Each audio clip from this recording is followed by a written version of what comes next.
Oh, fighting games are fight your mouth. Yeah. I mean, you can do that. That much is true. Oh boy. All right. Hey, so fighting games have been. Has there really? I guess we're still in the wake after some fairly big stuff with Terry and with Chaos Reigns coming out. Yeah. So it hasn't been too terribly eventful of a week. Though I will say we did both play with Terry for a little bit. I'm sure you probably actually played the single player content where I did not. I mean, there's not a whole lot to the single player content. Terry touches your ass, and then he's like, "Hey, okay, I'll see you," and then that's it. Yeah, they would have been rather problematic to implement him fully into the lore. Yeah. You get into the Tekken 8 issue where they're just going to have to kind of waltz around Akuma and pretend he's not there. Yeah. I mean, pretend he wasn't there, rather. Pretend he wasn't the fucking final boss of the last game. Yeah. So I get that. But yeah, so there's Terry, and then there's the World Tour implementation of Terry, and then the his arcade mode stuff is just he sees Ken, he's like, "Yo, Ken, why are you a fucking bum? Let's fight." And then they fight, and Terry goes, "All right, I'll see you around, man," and then leaves. Hey Ken, what happened to your NFTs, man? Yeah.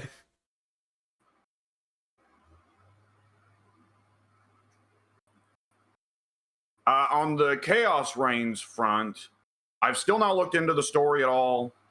I'm actually right now turning on the PlayStation to check some of the balance changes I've heard about. I've not picked up the DLC. I probably won't for a good long while because I like that game a lot. I just don't play it enough to justify buying the DLC. But nonetheless, I did hear about one particular balance change that made me go, "Oh my god!" Yeah. So, Havoc, since launch, has had a move where he does a like KOF dodge inwards, and then afterwards, he grabs you, but it's a hit grab. It's not a real grab, but he hit grabs you, and he rips off his own jaw, vomits blood on you, punches you away.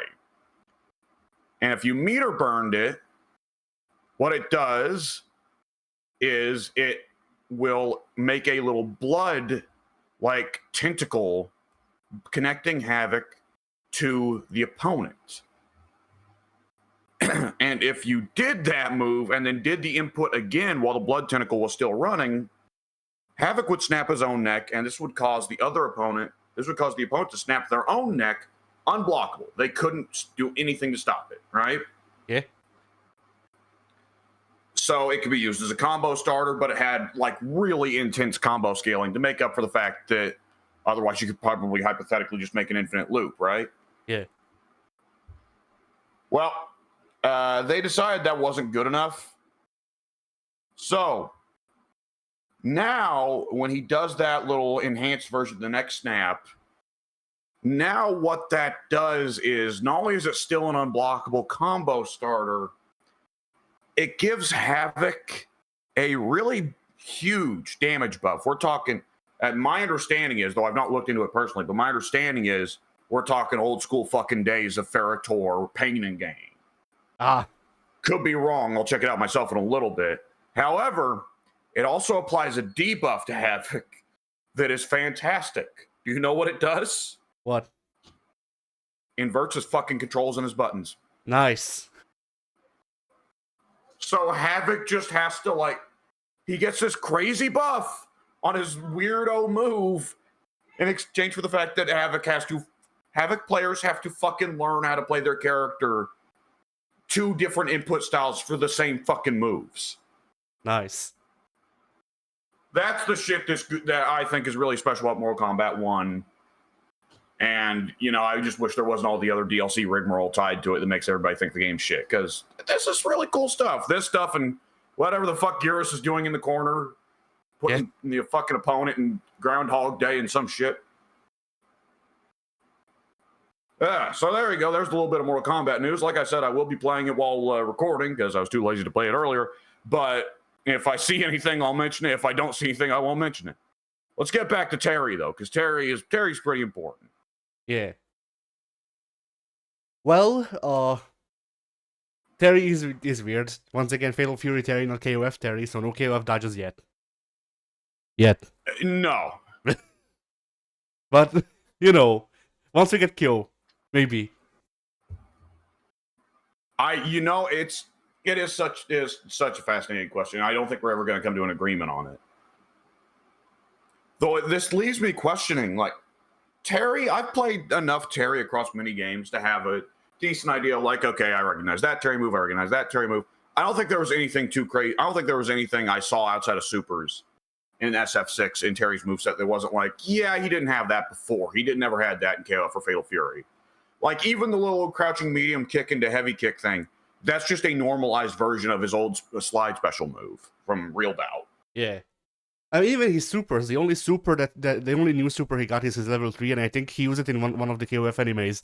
So that would make sense. Also, I've kind of, so I'm gonna be real here. All this time, I figured that Rising Tackle, it was supposed to be that Terry was hitting you with his leg, like an upwards dive kick. No, he's punching you.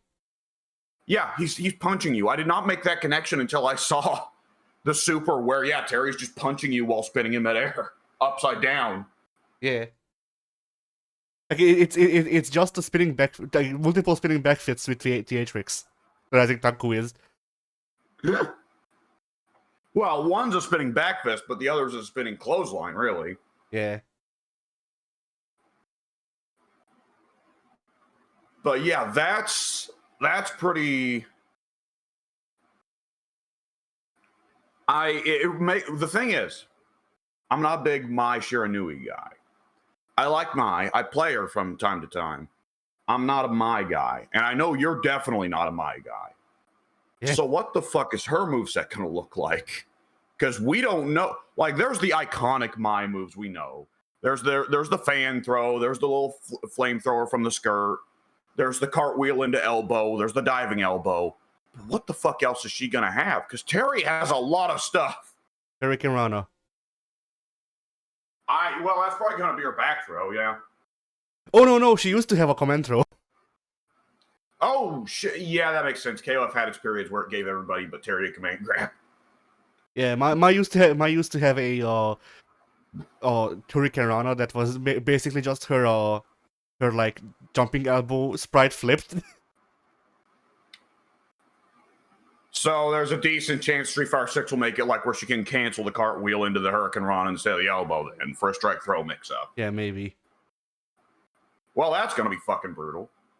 Speaking of, I do want to mention, during the Street Fighter 6 recording we were playing, I was repeatedly saying, like, I don't know, Terry seems really fucking strong, guys. He seems pretty crazy. Every pro tier list I've seen since Terry drops puts him in fucking, like, E tier, either just above or just below fucking Jamie. Yeah. I don't get it.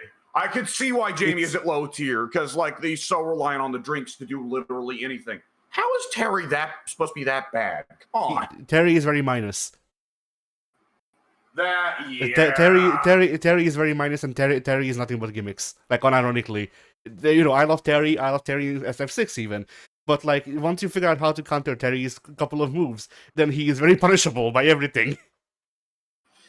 Like, yeah. Like, unless the only move that you want to punish Terry with is, like, Honda's Drive Impact, then I think you can find moves that punish him fairly easily.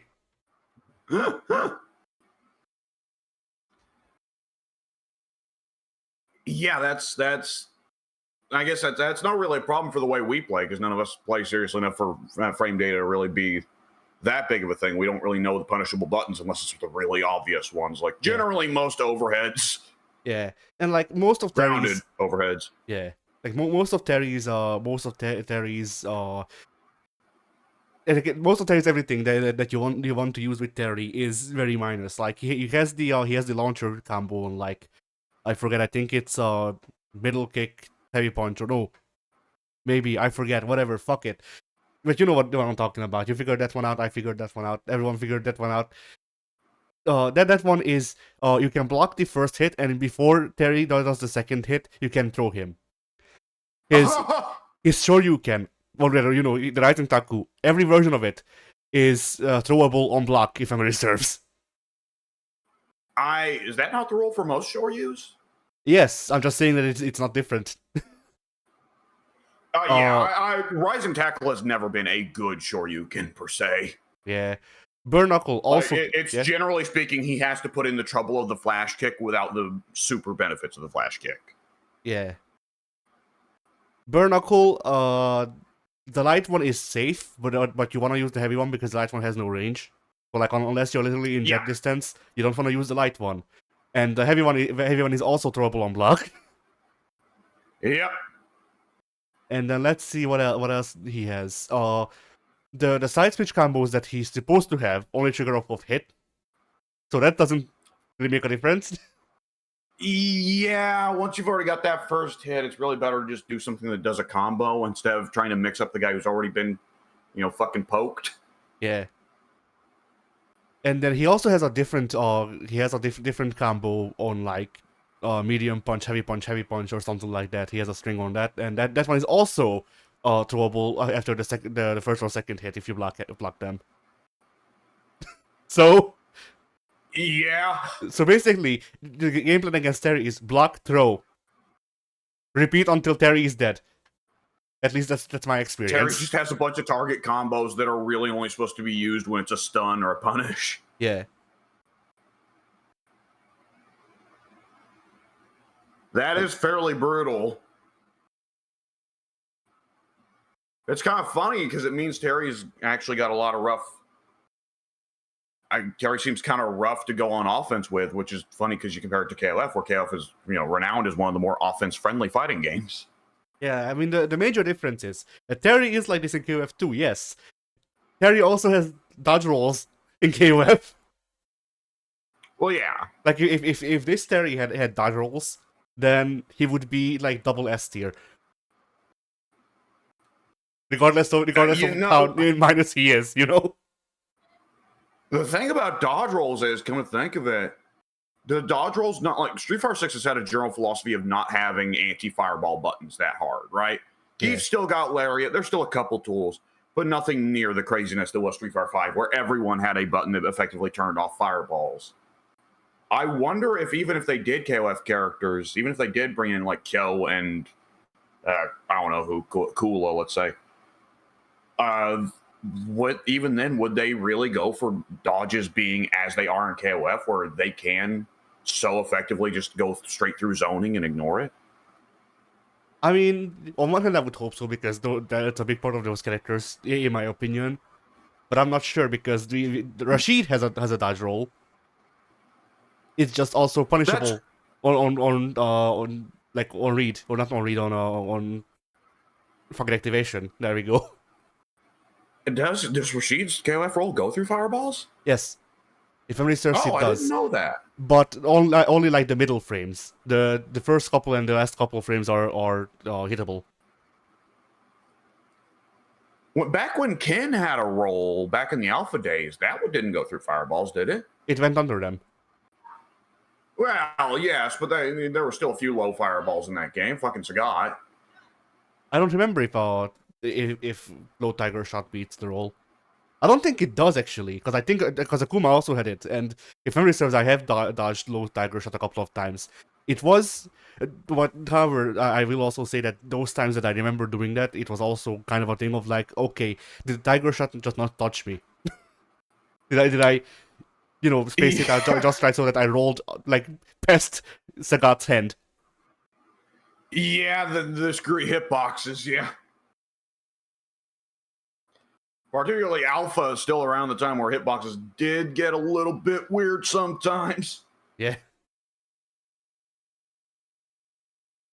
And so, yeah, I don't know, but once again, to me, if they had a KOF character, it would feel incomplete if they didn't have a dodge roll, because that's in all of the games, except for 94 and like 95. We don't talk about those.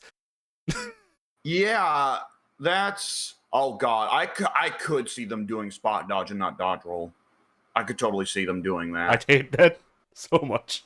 Yeah, I hate spot dodge. Again, I despise it. I'm sure it has its uses, but I've never found them. At that point, fucking give them K groove.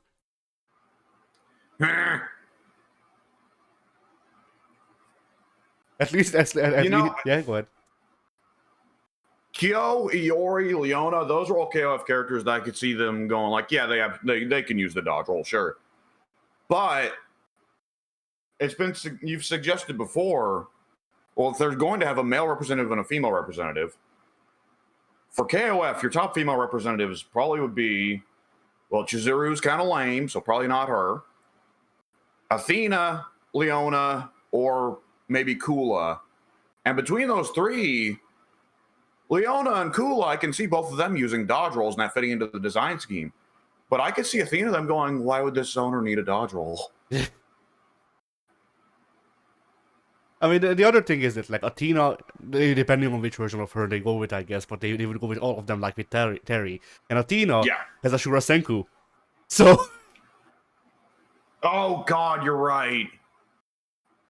Well, Athena, if they go with all versions, would be a bonkers character, because she's had tools that were just stupid good for non-zoners before. Like, Athena would just be, what's his face, that guy from Killer Instinct? With the random fireballs? Oh, God, Omen. Omen. Yeah, fighting Athena would just be Omen, but instead of doing a Hadouken input and you know, doing a couple of versions of fireballs, no, she would have, like, every input, even normals, would be fireballs. All of them. So, I don't know if you remember this, but in Mortal Kombat 11, you could set Shao Kahn's custom moves to have where he not only has hammer throw forwards, but also hammer throw backwards, which wraps around the screen and hits the opponent in the back. And then also hammer throw up, and it comes back down. At this point, you're suggesting they do that with Athena. I'm not suggesting it. I think they would. There's a difference. I think it's more like they just slap on a dive kick and a command grab and call it a day. Maybe, yeah. But still, like, I don't know. You know, it's also funny to imagine that you get on Athena, and then literally all of her moves are projectiles. Like, when you boot up the match, like, Athena doesn't even, like, they don't make... She's just got permanent reality stone. Yeah, they don't even make her a song. There is no background music for her. When you fight Athena, you just get layers upon layers of Psycho Ball! And thoroughly toasted. Yeah. Like, it starts at normal. Audio. Yeah, it starts at normal, and the longer the magic goes on, the more crusty it gets. Once you finish any matches Athena, the game automatically uninstalls itself, and then the two lead devs it cuts to a video footage of them mooning the player. Yeah. Although if they do add Athena, it would be funny to have her interact with Bison. Oh God, well yeah, that will be a big part of the thing is, well, SVC Chaos ran with the idea that they're actually running off the same psycho power. So what the fuck would it be if they ran into each other? Or if she ran into Ed, for that matter, because Ed's more likely to actually engage her in a coherent conversation. Bison now is like, what? Who? Where? Oh! I'm imagining like Athena's arcade ending is her making new Bison an idol. Like, and Rose is just off in the background, like, this was the secret the whole time? Yeah. But, like, I imagine if, like, they're standing on a stage, that Athena is, you can see Athena is dancing, Bison is dancing too, he's smiling. He still has the regs on and shit, but he's smiling.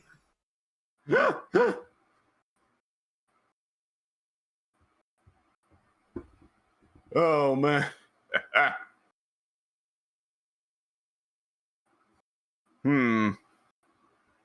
I forget, does Athena have the white woman sweep? Oh, yes. But she's not white.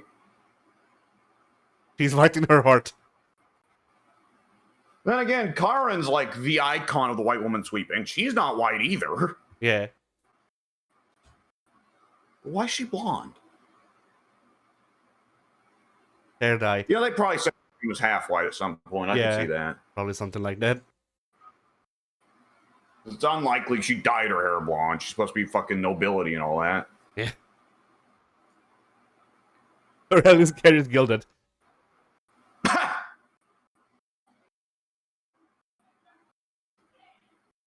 It's a wig. If you beat her with chip damage on the first round, she loses it in the next match. Yeah. If you beat her with a super, it just flies off.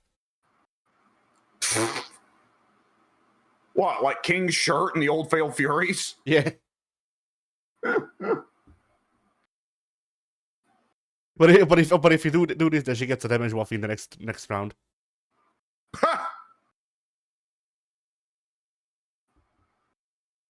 Oh man. Oh man, that made me think of Dragon Ball FighterZ Super Broly, and that made me think of, did we discuss how much of the Fighter Z buffs did we discuss last FGA? If at all. I don't think we did. So yeah, the Fighter Z got what I assume will be the last update, where supposedly they fixed the rollback so it's not stanky anymore. And also, they just out of the blue decided to buff like half the fucking roster in absolutely monstrous fashion. GT Goku is back to his former self. I don't think that the fusions actually got touched, nor do I think that Lab Coat 21 got touched. I think Arxis learned their lesson on that one. However, Ultra Instinct Goku got touched, and he got touched hard. Which is important because, to my understanding, while Fighter Z has been considered balanced ever since they hit the fusions plus Lab Coat with the Nerf Hammer as hard as they did, it's been pretty balanced since then. But there was a general sentiment, I believe, that Ultra Instinct Goku was considered one of the crappiest characters in the game, which is of course funny because it's fucking Ultra Instinct. Yeah, he moved the Ultra. He's now just Instinct Goku. Ha! Nonetheless, they gave him like a full screen heavy punch now, which I guess in hindsight, it's like, well, like, shouldn't Ultra Instinct Goku have always been able to skip neutral with like instant buttons? If any character should be able to, shouldn't that be his thing? But I don't know. Ultra whatever. Instinct Goku got fucking his shit pushed in against Jiren. So yeah, I mean, well, Jiren is Jiren. Jiren is Jesus. Jiren stands for Jesus. Oh man. But yeah, like every time I hear about Ultra Instinct Goku, it's just like, oh, Ultra Instinct Goku is so cool. Literally every fucking enemy he's fought has beat his shit. Didn't he beat Kefla in Ultra Instinct? I don't remember. But like, wasn't that not the fight where he used the Kamehameha to fucking skate? I don't know. I don't think he was Ultra Instinct by that point. Well, I know that it's Kefla throws a beam attack of some kind, a big beam at Ultra Instinct Goku, and he makes a tiny Kamehameha in his hands, and he uses it to skate on her beam to get at her. I remember that. Or them, I should say. Yeah. But, yeah, the other noticeable one, though, that I want to note, people put it on Twitter, okay, Trunks now has a full screen slide. That's pretty fucking brutal. It's not a special move either. It's not nice card. No, it is down medium, just down medium, and that's it. There you go, fuckers.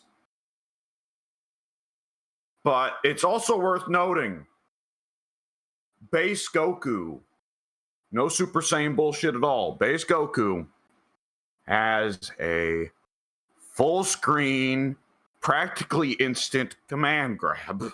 Oh. That is a combo starter. Oh. Mm-hmm. They gave problematic. They gave him the Android 16, I see. Which is really problematic. Fuck, Android 16 wishes he could do that. Though apparently Android 16, we'll get to him in a second. The problematic thing about base Goku getting that is the base Goku's also got some really good zoning tools.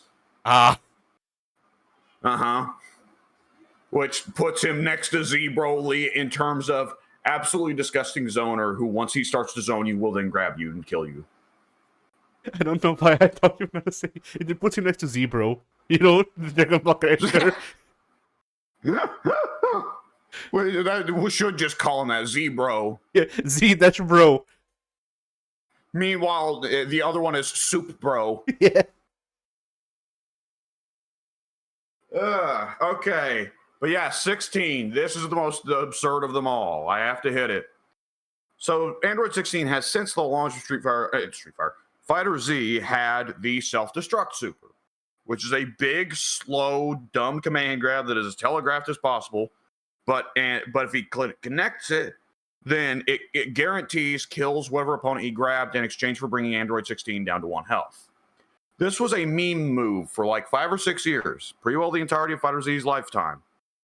You couldn't combo into it. It was way too hard to connect, way too telegraphed, and for all of that work you'd have to put in, you're still effectively losing a character. Well, Arxis decided to fix this by now putting in a good couple combo routes. The 16 can now combo into the self-destruct. Meaning that 16 has now turned into the character of, if he's at low health, you pretty well should just self-destruct every time. So you're going to be seeing 16 blow himself up a lot more now. Yeah. He's taking a page out of Chaozu's book. Yeah. Goodbye, Tien. Yeah. Not again. I think my favorite thing with that was still I played Budokai Tenkaichi 3. I tried playing it. It beat my ass. Either way, there's a fight. There's an Apple fight in that, and the game had me call in Chaozu, so that the game could do an in-engine cutscene super of Goodbye Tien. And that was the only thing that happened. It was like, alright, press the button to switch characters. I went, okay, I guess. Chaozu comes down, does the grab automatically. Goes Goodbye Tien, dies. Full death cutscene and everything. And I'm pretty sure that's the only time that Chaozu appears in the story mode of Budokai Tenkaichi. And that will almost certainly stay the same for Sparking Zero unless they release a Dragon Ball original Dragon Ball expansion down the line. I mean, it's not even what happens; it's how it happens. It's the execution, because you get the whole cutscene. Cut to Tien going, "All right, Chaozu, it's all you." Flies up into the air. Chaozu flies down. Automatically goes for the grab. Grabs onto Nappa. Kills himself. Full orbiting camera around Chaozu's corpse. Tien comes down. Oh no!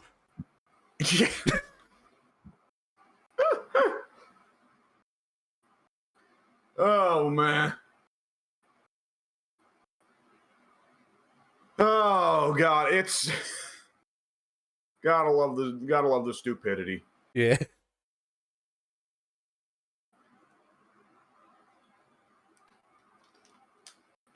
Yeah, so there's Dragon Ball. Which Sparking Zero, is there really anything to talk about with Sparking Zero? I forget if we talk about how they revealed like other 6 characters off of the roster screen. If we did, we should discuss it again because it's so wild. The reveal of, hey, we lied about the roster size. It's actually like a fucking half dozen characters bigger. Yeah. Because we were hiding Slug. Yeah.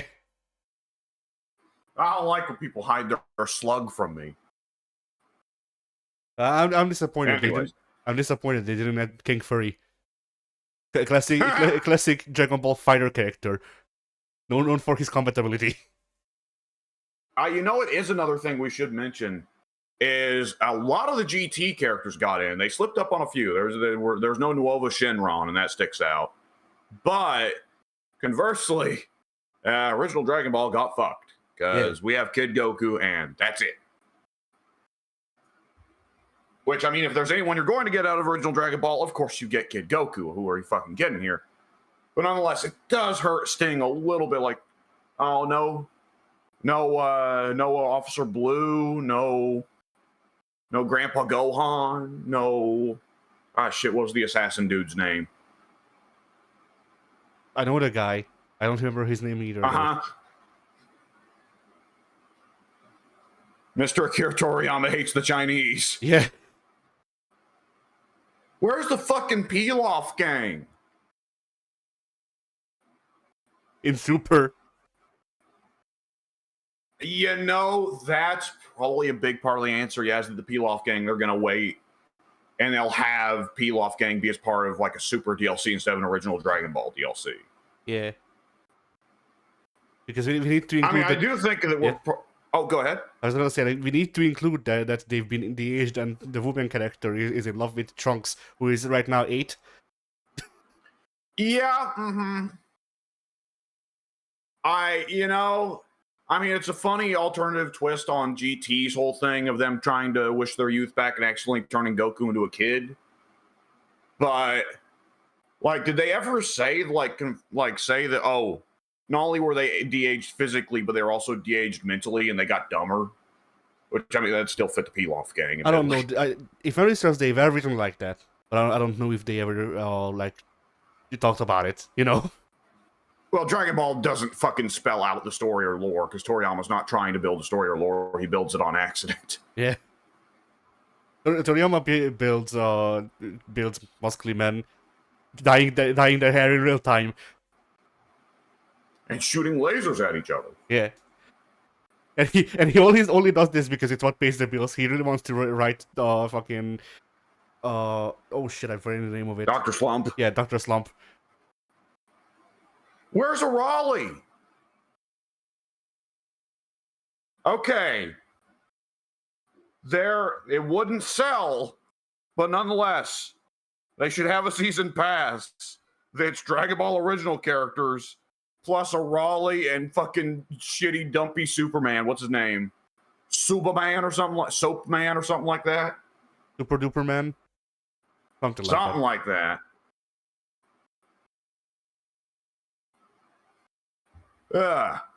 They should have a USC character that's just a fucking car. They done a USA car in Toriyama style. Complete with nothing connecting the tires to the body of the car. Yeah.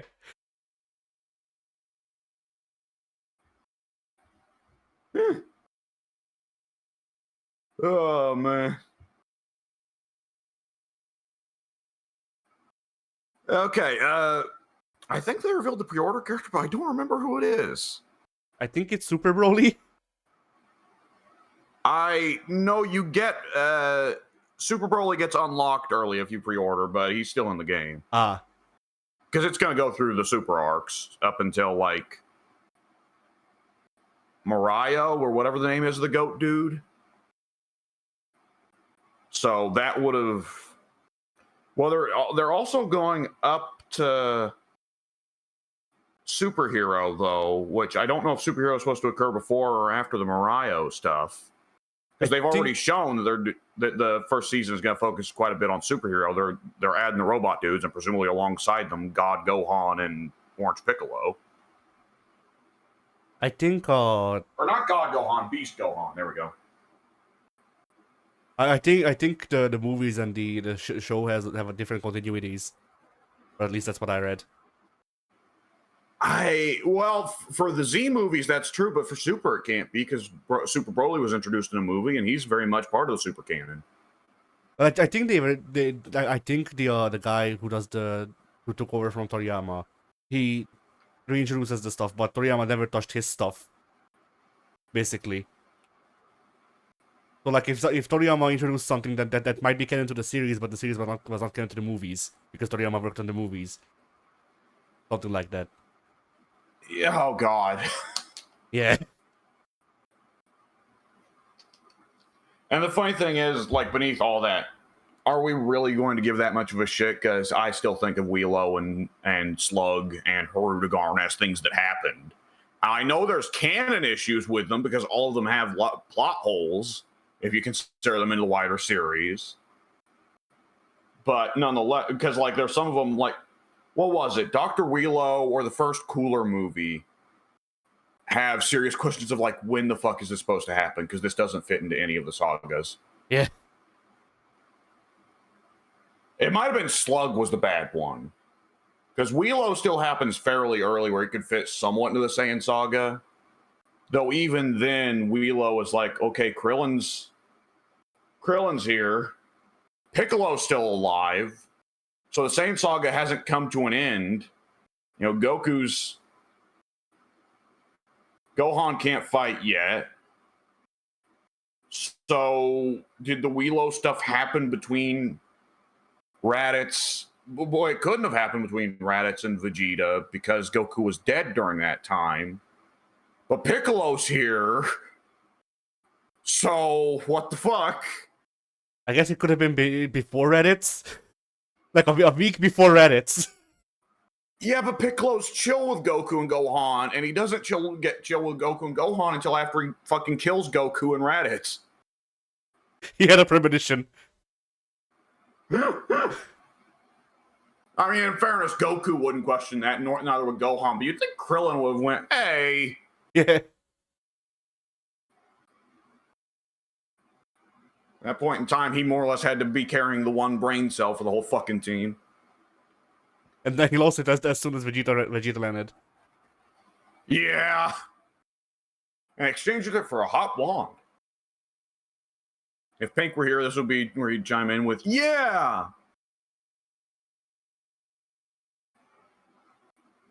And Yamcha got nothing.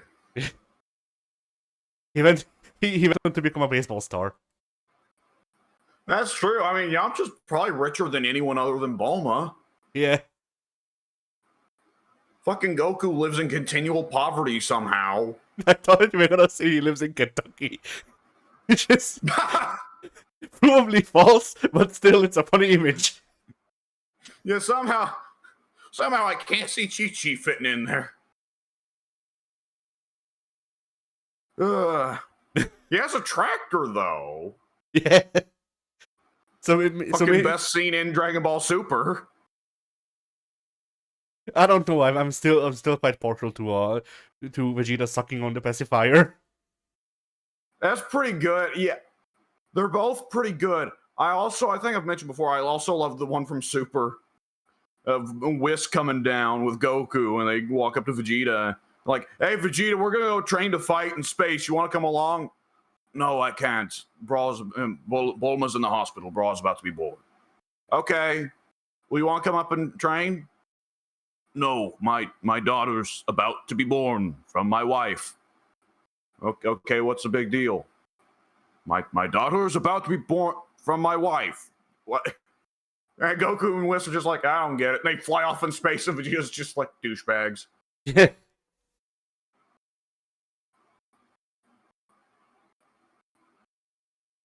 Oh man.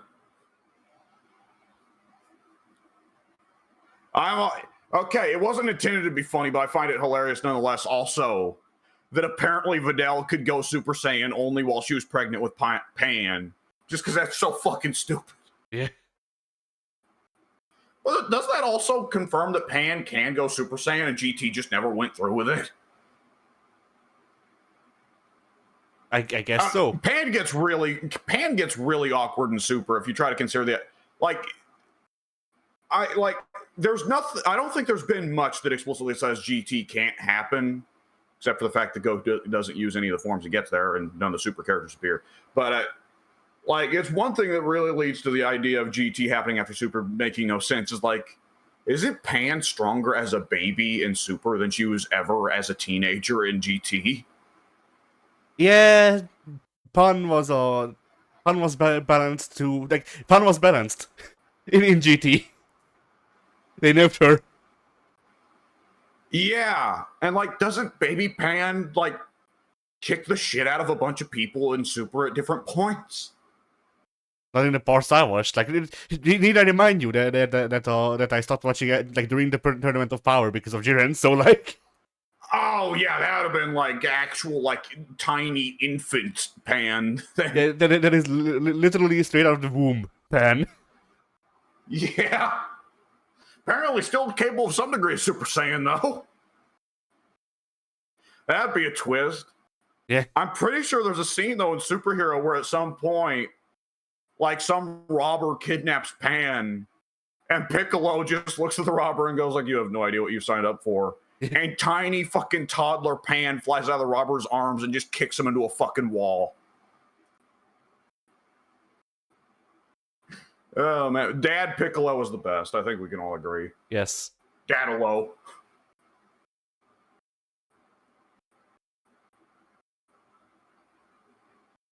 All right, that's enough Dragon Ball.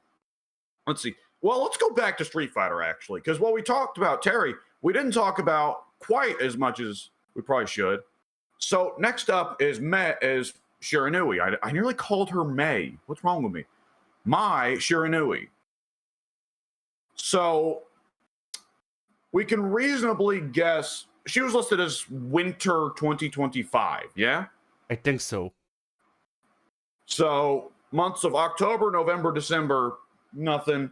January or February is going to be my Shiranui's time. I mean, she's gonna be roughly the same window that Ed got released in. So when did Ed drop? I don't remember. Well, I don't think he came out in 2023. I want to say it was January or February of 2024, then Akuma, and then wham, bam, pow, here's Bison. So, and there was a considerable gap between Ed and Akuma, but then a practically non-existent gap between Akuma and Bison. Like there was honestly a span of like 20 days where Street Fighter 6 had Akuma and didn't have Bison. It's hilarious. February 27th. February 27th. Okay, that's actually not as big of a gap as I remembered. But Akuma was May and Bison was June, right? I think so. So that's a 3-month gap between Ed and Akuma. And then a 1-month gap between Akuma and Bison. It was a, let's see, 3-month gap between Bison and Terry. Terry, it's going to be more than a 3-month gap because 3 months after September is December. Could end up being a 5-month gap if Mai also drops in February. Yeah. Well, this is a ways off then to discuss, but nonetheless, Mai's going to be coming down the pipe. Get your mind out of the toilet.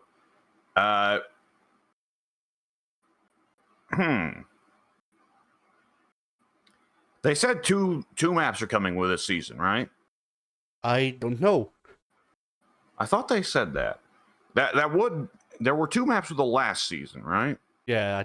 There was the Neo Shadaloo Lab base and Akuma's Cave. Yeah. Which in hindsight, it's kind of odd they both came at the end. Yeah. But with this season, we got Pow Pow Cafe with Terry, which makes sense. So Mai probably won't get the second stage. That would make sense. So instead, Elena will probably get a stage out in the African savannah, you think? Yeah. And that could be pretty fun because Street Fighter 3 and Street Fighter 4 both had good African savannah stages. Yeah, do I prefer the I love Street Fighter 3 suplexing one. people in front of the giraffe. I like the 3 one better just because I like how between matches you change the background. Oh yeah, that's really cool. But like no Street Fighter since 3 has really done that gimmick, other than the SIN lab at Street Fighter 4 exploding between rounds. Yeah.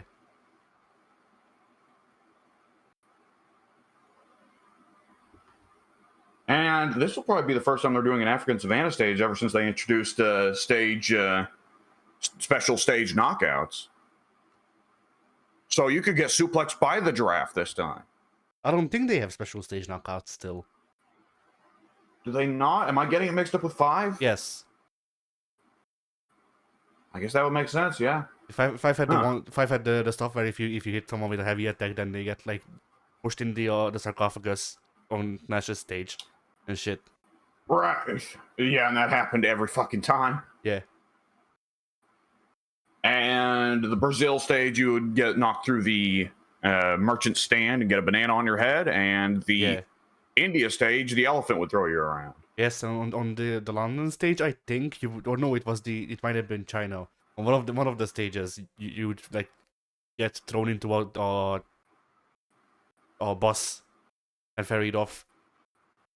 And the other direction, you get blown through the wall of the noodles shop, and if you did that, then the stage became bigger. Yeah. That was pretty wild, actually. Come to think of it. I mean, I guess as 2D stage designs go, it'll never be crazier than Marvel superheroes going, here's an infinite stage. Yeah. We just decided to rip Tekken for this one. Man, the other day I saw... I've not... Tekken 4 is one of those things that's always existed in my periphery, but I had never really seen that much footage of. The other day I saw footage of Tekken 4, That's a wild fucking game right there. Yeah, Tekken 4 is a lot of fun. It's not, like it's not the most competitive game, but it has very interesting ideas that I wish we missed out on, by focusing on how competitive it could be. I heard that it was very slow, and the game did look rather slow by Tekken standards. And I also saw little bits like. Go ahead. I was just gonna say, like, I guess compared to like fucking 8, maybe. I don't know. 5 and 4 don't seem that different in speed to me. Five was a pretty snappy fighting game. I don't think it was as hyperactive as 7 or 8 can be, where it sometimes just feels too fast. But 5 was pretty snappy. It was very well paced. Yeah, and 4 doesn't seem that much slower to me. Like maybe half a step, But the other thing that's noticeable to me is I saw people pointing out that Tekken 4 has a relatively darker story compared to the other Tekkens. There weren't quite so many joke endings, though there were still joke endings. I can't get past that in fucking Tekken. And characters had darker stories.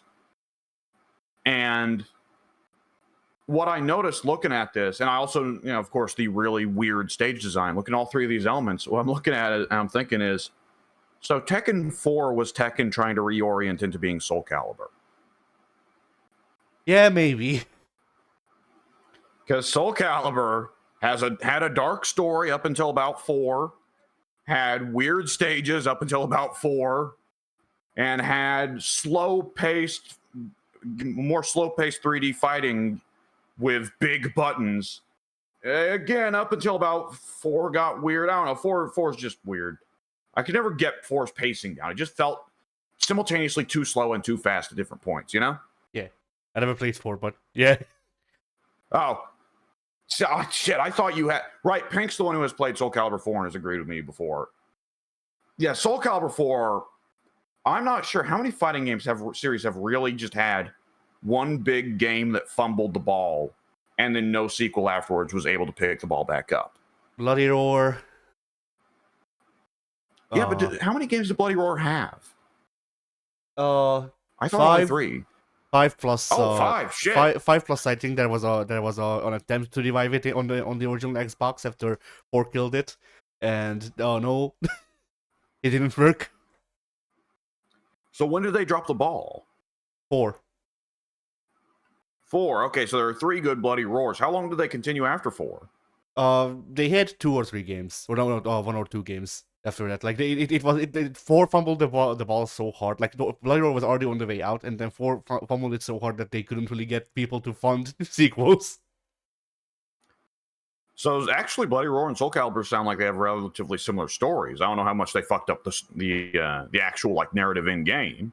Oh, there wasn't really one. Bloody Roar they never really got the whole story thing. They had one game with like a very involved story, and then the other games were kind of loosely on narrative thing. It was just like, all right, so Umbrella, instead of zombies, made furries this time. The furries are discriminated against. All right, in one of the games, this is the entire actually in 2 of those games, if memory serves, this is basically the entire story. And then in 3, the furries made their own country, and it's just like it's Metal Gear, where like there's evil furries that want to kill humans, and you have to stop them. And then okay. And then in 4, you have to fight the dragon that wants to end the universe, or something like that. Alduin. Yeah. Yeah, you fight Alduin. First you got to learn how from Party Snacks, though. And then in after Party Snacks goes, let's go. Yeah. And then they made a version of 4 on the GameCube that was fixed, that was better. In that one, instead of fighting the dragon, you fight Kronos, and Kronos is a penguin.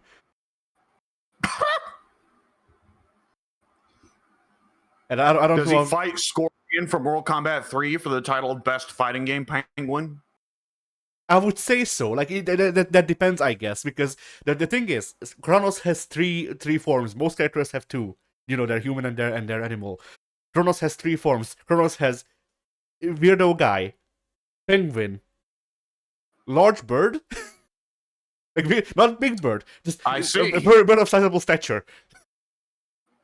Although if it was Big Bird, From then, flightless bird into flight yes bird. like it's basically like you watch him evolve from Penguin to Falco Lombardi, basically. You know.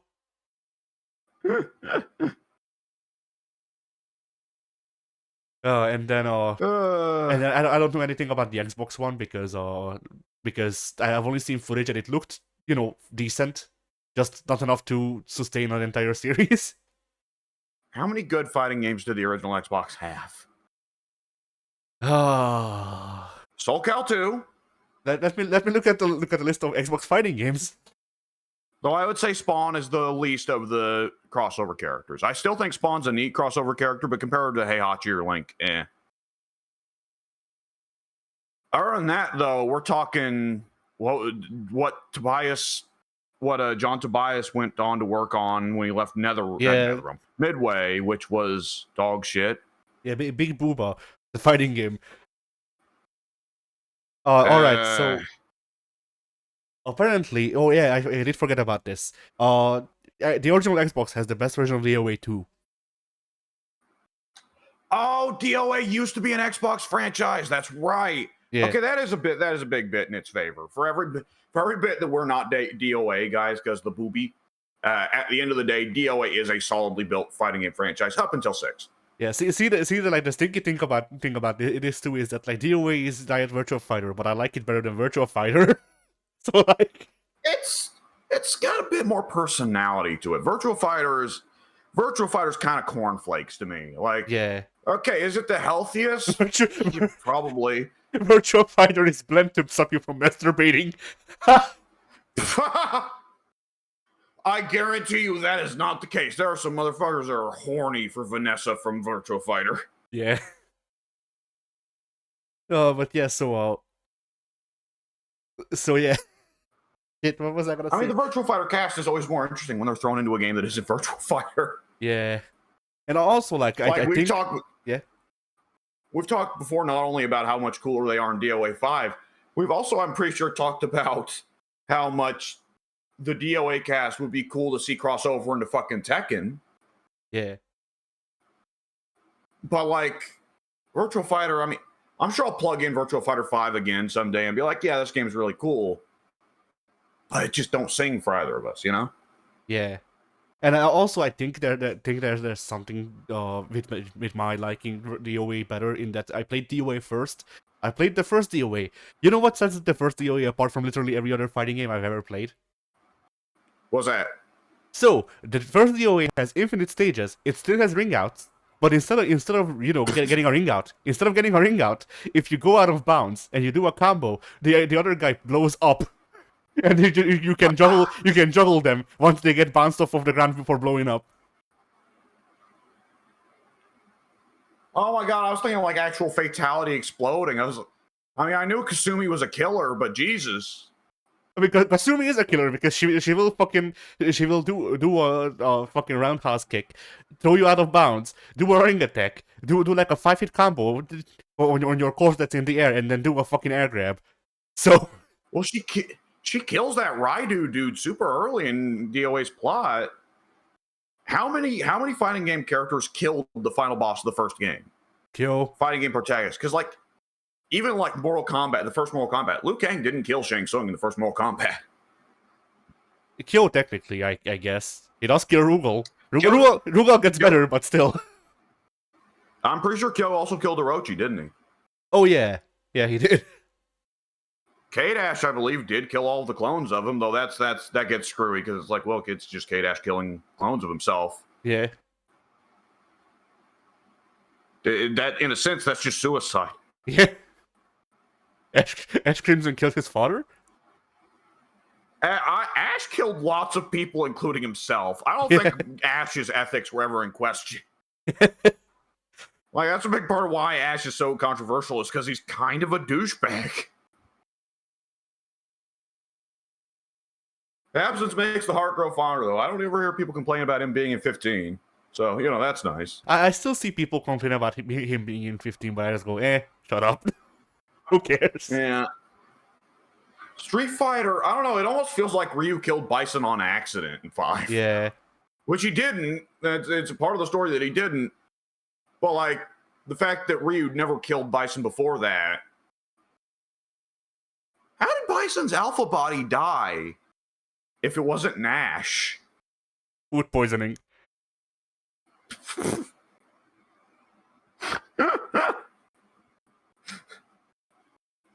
Well, who? Oh, God. It could have been like Evil Ryu for that time period, because Alpha was like the heyday of Evil Ryu. Again, killed all Alpha Bison. Akuma then killed. No, Cancer killed again, I guess. Never mind. Yeah. Well, Akuma does have a body on his record. He also killed Bison in 2. Oh, yeah. Technically, too, because Bison's been killed 3 different times, each by a different person. Probably. I don't remember.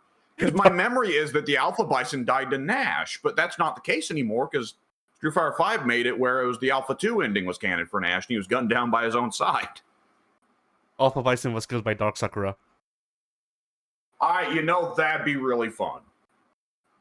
That'd be really fucking stupid. But it'd be great. Then, is Gil the only Street Fighter final boss to survive his game? Yes, I guess. Because, Seth, of course, also came back, but Jury killed the male body, so he had to switch to the female body. Yeah. Who beats up Gil? I think it's Alex. Alex must be the canonical winner of Street Fighter 3, right? I think so. Which makes it all the more odd that he doesn't come up in Street Fighter 6. He's gonna be DLC. In Season 8. I'll do a fucking tap dance if he does. I don't see it happening after how much nobody liked him in Street Fighter 5, but if he somehow works his way into Street Fighter 6, I'll be delighted. My sweet baby stupid McDonald's hair boy. Oh, he might not be cursed with McDonald's hair anymore. Oh, no, he won't. If Alex comes back in Street Fighter 6, he'll look great, because everyone looks great in Street Fighter 6, but nonetheless, he's never going to escape some of the legacy of the McDonald's hair. Yeah. Or Ken with banana hair. Alright, so looking at the OG Xbox fighting games, they had those. They have Capcom Fighting Jam, of course. Why wouldn't you? Oh. Didn't OG Xbox actually have an excellent MVC2 port? I think so. Not quite Dreamcast level, but close. But also, Valor Extreme, which, I'll need to look into that better. And then, of course, the classic original Xbox fighting games. Injustice 2? Tekken 8? Yeah. Mortal Kombat 11? Well, technically you can run all these games on the same system, but it's not the original Xbox. Yeah. Didn't CVS 2 also have a really good Xbox port? I don't know if it was good, but it does exist, yes. I don't think there's as much fighting with CVS 2 ports, though. I don't think there's... Because MVC 2, like, that's a big one of, like, here is the arcade perfect port, and then everyone else has kind of stepped down from there. Or Mortal Kombat 3 and Trilogy, which gets really... All the Mortal Kombat original Trilogy home ports get really screwy. Also, who here likes looking at screens? Also, one of these entries is just Street Fighter. Which one? Yes. They could have put the original Street Fighter on there. I could see that being part of something. It would fit. They probably also had the Fatal Fury collections on there. All right, I'm looking at the actual list, a proper list of original Xbox fighting games. Kabuki Warriors, if memory serves, that looked good. I never played it, but it did look interesting. That wasn't the janky Japanese Mortal Kombat ripoff where I played as a Kappa? No, Kabuki Warriors. Kabuki Warriors was a 3D fighting game that was kind of like Samurai Showdown Sen before Samurai Showdown Sen. More or less, from what I remember. I see. It had really good looking hair for the time. Loons Fighting for Fame? Original Xbox get... Oh, go ahead. Loons Fighting for Fame. Never heard of it in my life. It's apparently a platformer fighter Okay. And Well, I guess it makes sense they had to have their Smash knockoff. At that time, everyone did. I guess they still do, don't they? yeah. And it looks like this. Oh, geez. Let me switch over my the TV. I've actually been leaving it on the PS5 installing Mortal Kombat 1 for the last hour, and it's only made like 25% progress. Nice. But yeah, I don't know. That doesn't look like a platform fighter to me. That looks like an arena fighter, but what do I know, I guess?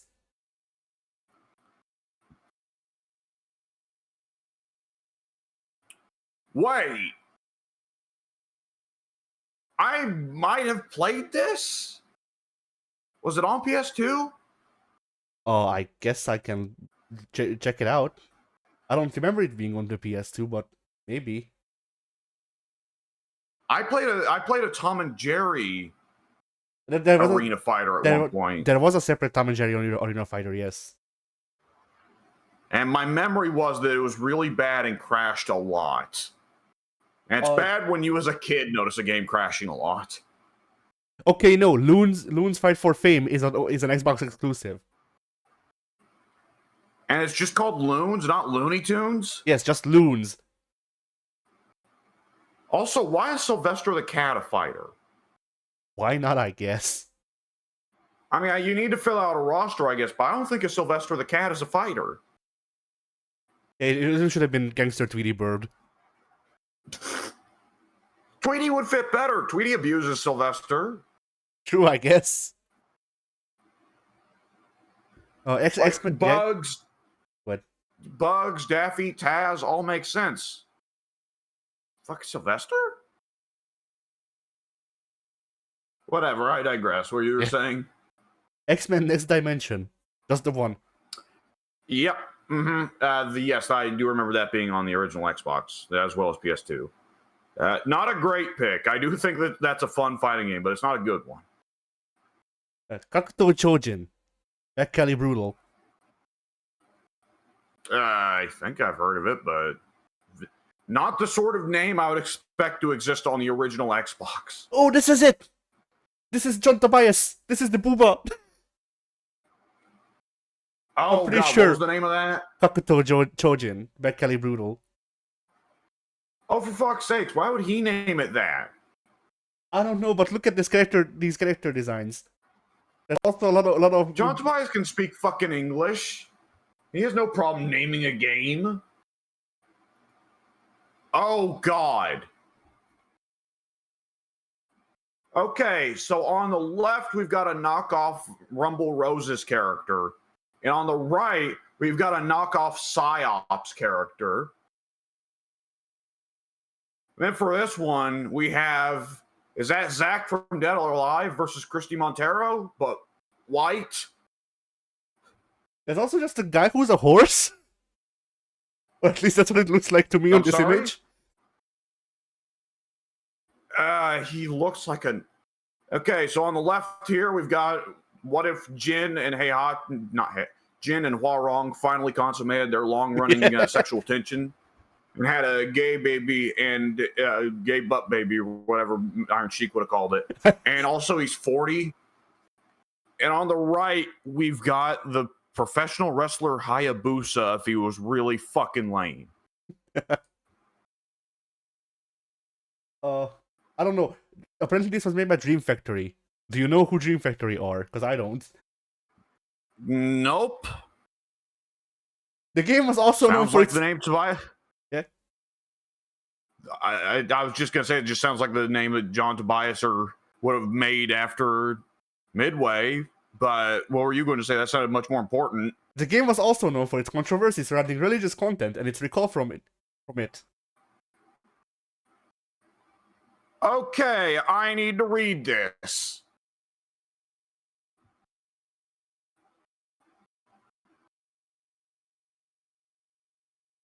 Because that sounds instantly much more interesting than anything else attached to this fucking game. Oh no, here's a John Tobias game. I don't know who the fuck made that one. But it has John Tobias coursing to it, although I do remember this. Tao Feng, Fist of the Lotus. There we go. I was looking at those pictures and I was like, I don't have any Oh, fucking relation of here's the recollection. fucking 3D Mortal Kombat Melina design from Tao Ping. Look at that shit.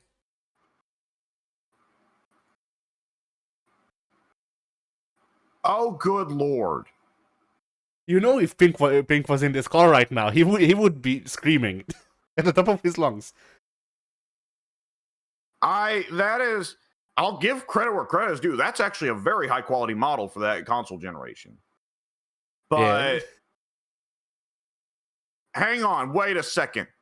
Look, her hair braid is tied to like her belt. Sure. So if she dips her head backwards, she would be pulling her own hair out. Also, the arcade games in the background. Cop Star 2094, women's gymnastics trivia. Yeah. Three of the same arcade machine, alternating. Just me and Michael relaxing on a Sunday afternoon. That's pretty great. Why did they think? I forgot they had the weird face paint chick. Like, I understand what's happening in this image, but also it really just looks like they're reclining on the grass. Yeah.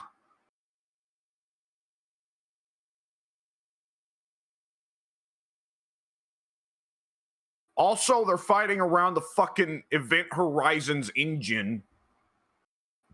Watch out, you're going to go to hell.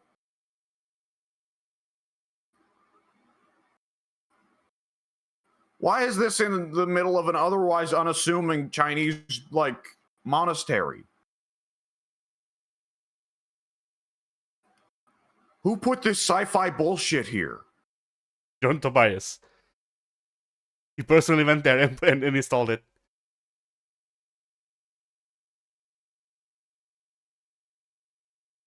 Oh, shit. Alright, there's also Kung Fu Chaos, which is a game for... It's also an Xbox exclusive. It's a Power Stone-like platform fighter, I guess, or arena fighter, and it has, like, Chopsaki characters, more or less. Oh, no. The character... Oh, shit, this image isn't. This image is 2 pixels.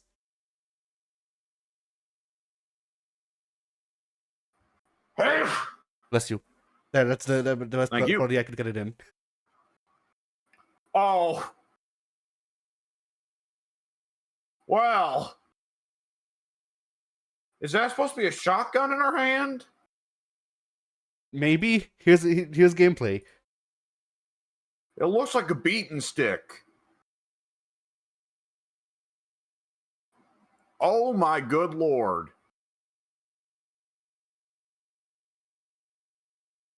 This is one of the ugliest fucking games I've ever seen put on that console on the 6th gen.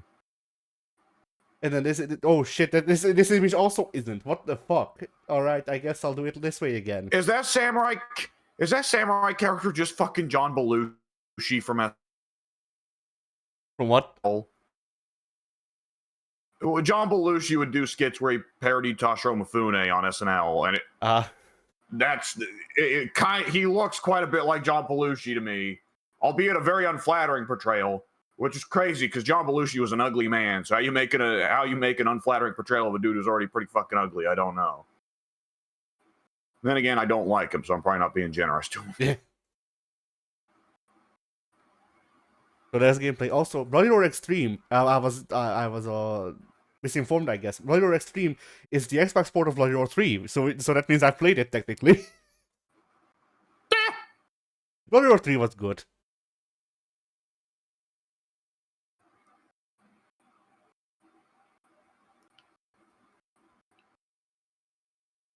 What was that game you were mentioning earlier? The one with the religious controversy? Let me look at it again. Give me a sec. It's Kakuto Chojin, Back Alley Brutal. Okay.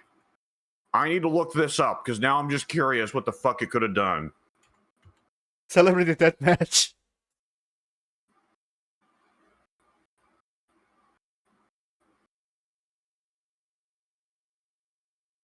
Pulled off store shelves in early 2003 due to accusations of containing offensive religious content. The recall allegedly stemmed from Quran verses chanted in the background of the theme song from Muslim character Assad. That one, yeah, that's also why they recalled some bits of some versions of Zelda Ocarina of Time, I want to say, and also Bloody Roar. And like nearly a decade later, Little Big Planet. Yeah.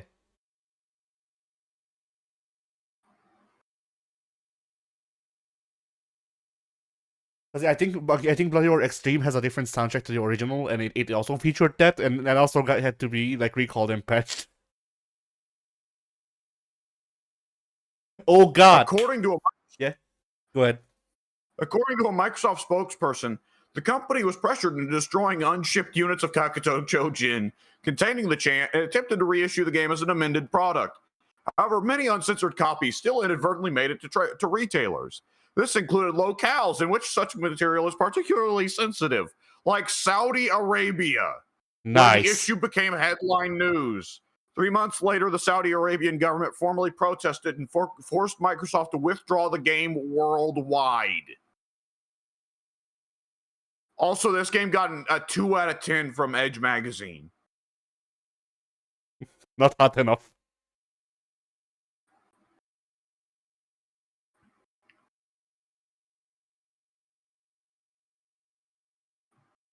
Game Informer described the game as a Tekken ripoff. Coincidentally, a portion of the Kakuto Chojin development team were indeed ex-Tekken developers, including series creators Seiichi Ishii. Ah. Wait, hang on. Yes, the director of the first 2 Tekkens made Kakuto Chojin, as well as The Bouncer and Air Gaze, God Bless the Ring. Oh God! I mean, Urguys is... Yeah? And Tobalt 1 and 2. Oh. And wouldn't you know it, he stopped in 2004 with Crimson Tears. I might need to look into whether or not I can play these. See if I can find out on an OG Xbox, because fuck. What a career there. Yeah. Also, I just want to note, you know what the killer app, the killer fighting game of the OG Xbox was? What's that? Guilty Gear Issaka. Oh no. Yeah. Xbox, and that's not even the funniest venture Guilty Gear had with Xbox. Only a few years down the line, hey, who's ready for an overture? Oh. The Wild Rings.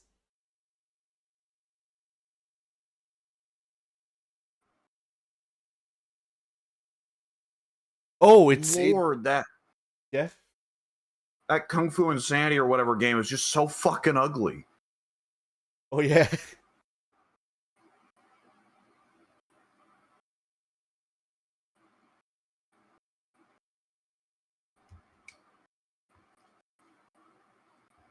There was also Steak Fortune Fighters. They fought for steak, but no, it is not Power Stone, y'all. Oh no.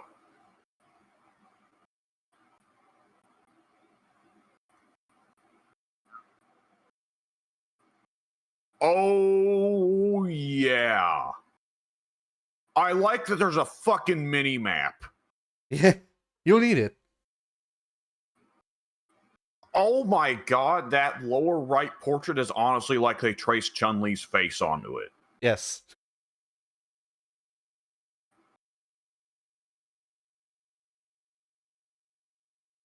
And the bottom left chick, we can see her in the gameplay picture, but nonetheless, in this picture, she looks like she's naked. top right dude is just a gender swapped version of the ninja from Red Earth. The ninja chick, I should say. And that has also come from Guilty Gear Xrd. Yeah, that one I consider less remarkable, though. A shout out to the enormous earlobes. Yeah. I don't know, Did but they actually bring in the artist that worked on Alpha? maybe. What'd you say was the name of this game again? 1 sec. I need to go down the list. I need to find it again. A steak or something or other.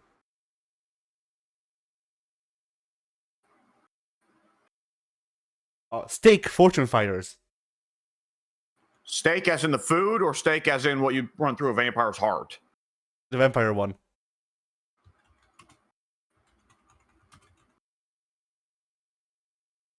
Okay, I'm looking at it. Let's see. Oh man, this must have the fucking art. This looks so made by Taiwanese company.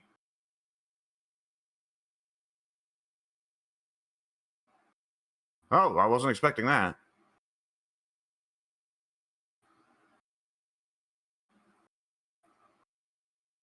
Wait. Made by Owen Wu in Taipei, Taiwan. Originally developed for PC in 2001, but was converted to the Xbox beginning in July of 2002. It was very graphically impressive for its time. He wanted to make the gameplay in Steak unique by combining aspects of multiplayer fighting games and first-person shooters.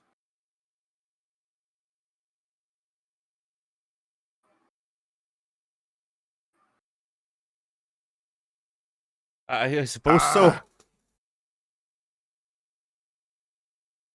If you leave the game running on the main menu screen, you will see the initial trailer video, which shows a much more polished and visually impressive version of the game than what is actually playable.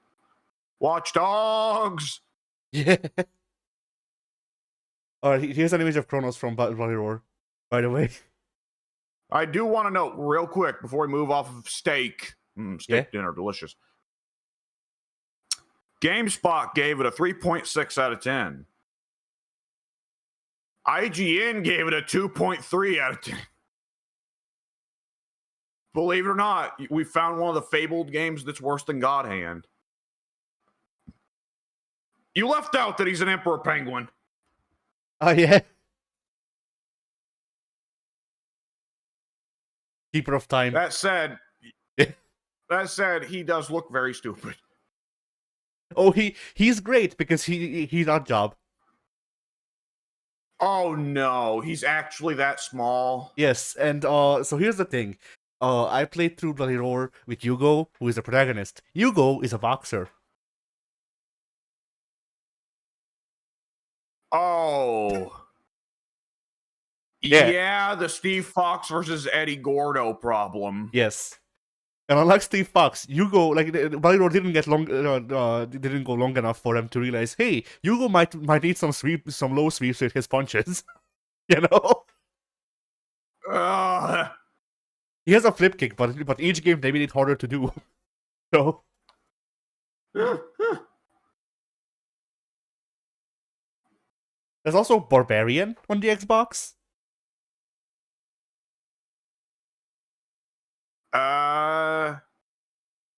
Have I heard of that game? What's it like? What's it like?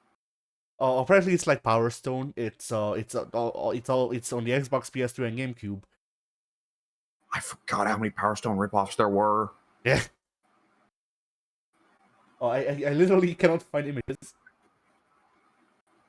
One of those times where Capcom just decided they weren't going to make a game, and everyone else did. I found images.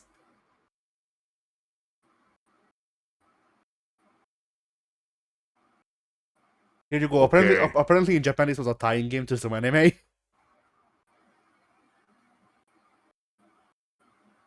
Well, the sword and axe is too big, but this actually does look kind of neat. Though I'm now looking at the names of the characters. Korath, who I assume is Mr. Conan knockoff. Jin, who I assume is the Arabic-looking gentleman who has apparently just been named fucking Jin because they have no subtlety. Though I guess, no, actually, it's more likely to be the blue-skinned chick. Because then there's another name that is Dagon, which is probably more likely to be the Arab dude. And then apparently the big guy is just simply named 21. Yeah. Android 21. It's him. I mean, I like that there's this whole sword and sandal aesthetic going on here, but like I said, the sword and axe is a bit much. Then the game that you talked about earlier, Tom and Jerry, that's Tom and Jerry War of the Whiskers. I see. That wasn't on the Xbox, was it? It was. Oh, shit. And then finally, my memory is that game crashed a shit ton. And then finally, we get to the greatest game on the Xbox, Fight Club.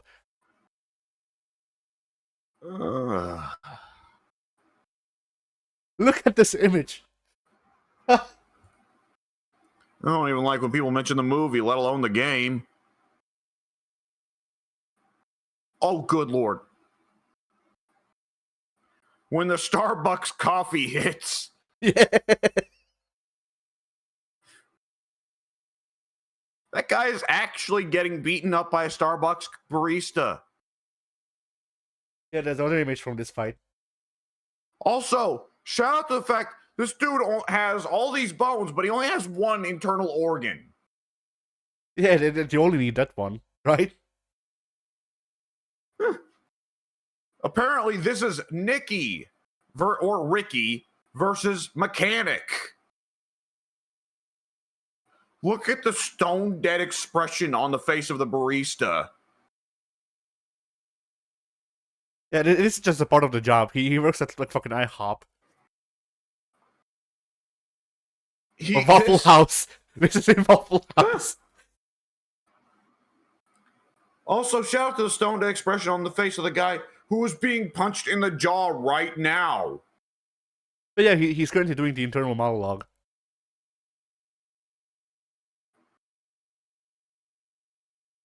Good Lord.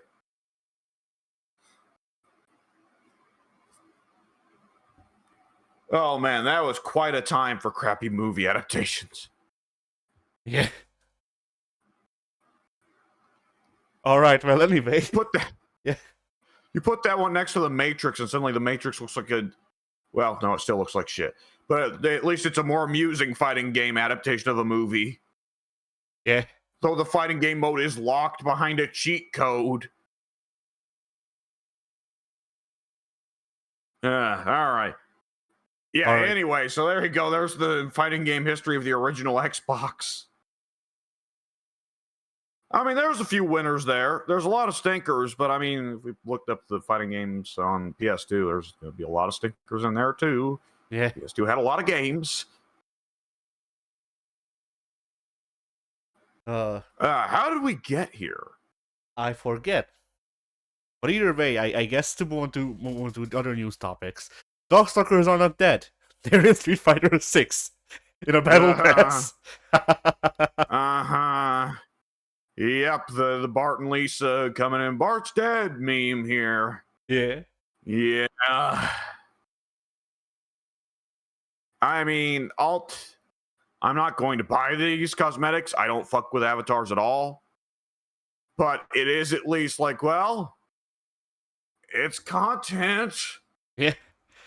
I mean, I might get the cosmetics just because, like, it's Tobin. You know? Yeah. But like, I'm not gonna go out of my way to really do the grind. Like, if I can grind it out in time, good. I'll like it. If I can't, oh well. That sucks. Whatever. You know? And like, and also they have you voting for people, but apparently only for like a limited amount of people, because they're gonna be giving whoever wins the vote a Darkstalkers inspired color palette. Not an outfit, a color palette. A color palette. Oh man, that's, you know. Darkstalkers are not dead, just very badly hurt. Just very badly burned. No, you shot me. But yeah, you know. Oh man, that's brutal. Yeah. And like, why would you put together a vote? It's going to be Morgan color for jury. Yes. Come on. And also, it's a fucking color palette. You had to fucking make it to make the promotional images. Like, you can just patch it into the game. I think at that point. They're gonna drip feed it to us one a year. Yeah. I mean, they can't do a Victor color for Geef because it turned Geef blue. I think they gave. Who did they give the Victor color palette to? I forget. Let's see. Ed, because they're both German. Maybe I feel like they might have given it to Lily. Because grab character, you know? Yeah, I mean, I would think Lily would be BB Hood, the tiny murdering child, but I don't remember. fair She enough. might be. I'm looking for the Street Voter announcement thing that they have. Oh, of course this fucking doesn't have the image. Why would it?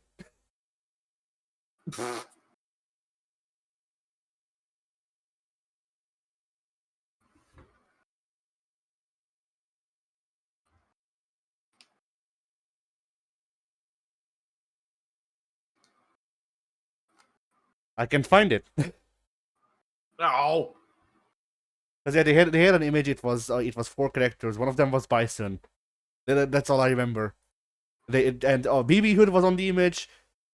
Victor was on the image. Obviously, Morrigan was Jury, and someone else. Chun-Li was someone, if memory serves.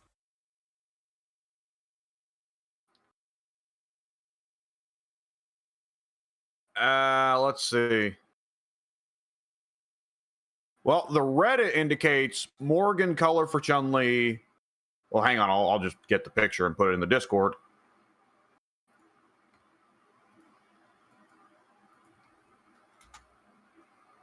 There you go.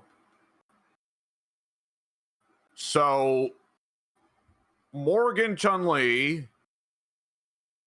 Who the fuck is that for Manon? I think that's Lilith, maybe? Or QB. It could. I think it's would, QB. Would you want QB? Yeah, QB makes sense. There you go. Jeddah on JP, BB Hood on Lily. Is Lilith's color? Well, Lilith has red. Right? Lilith has red, so there's no Lilith colors here. No, that's Senko. Yeah, Xianko on Aki because they're both Chinese. I'm not sure anyone on the Street Fighter cast is flat enough for Lilith. Yeah. And then Victor is on Marisa. Yeah, Marisa. I guess because they're both big. Yeah. I suppose. That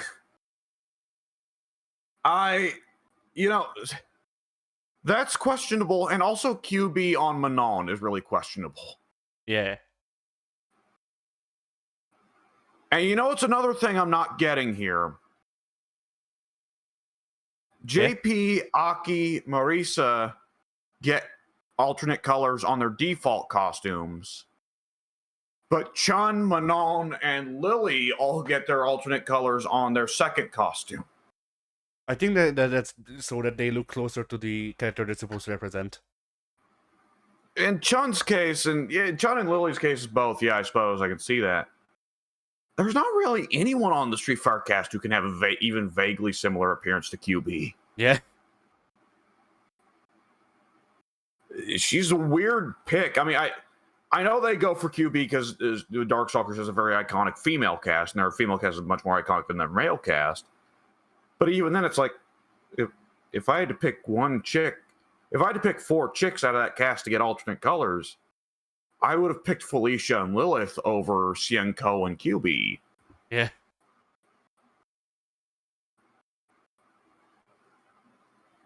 Then again, Xianko's got Marvel vs. Capcom 3 behind her, and Lilith, I suppose, only has the horny.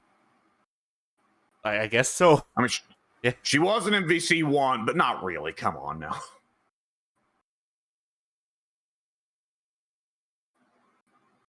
I guess MVC 1 Lilith is like if Morgan and her merged and she won out instead of Morgan, isn't it?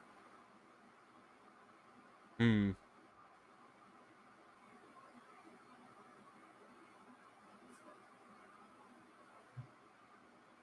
I don't know. This whole event to me also just the color palettes. Yeah.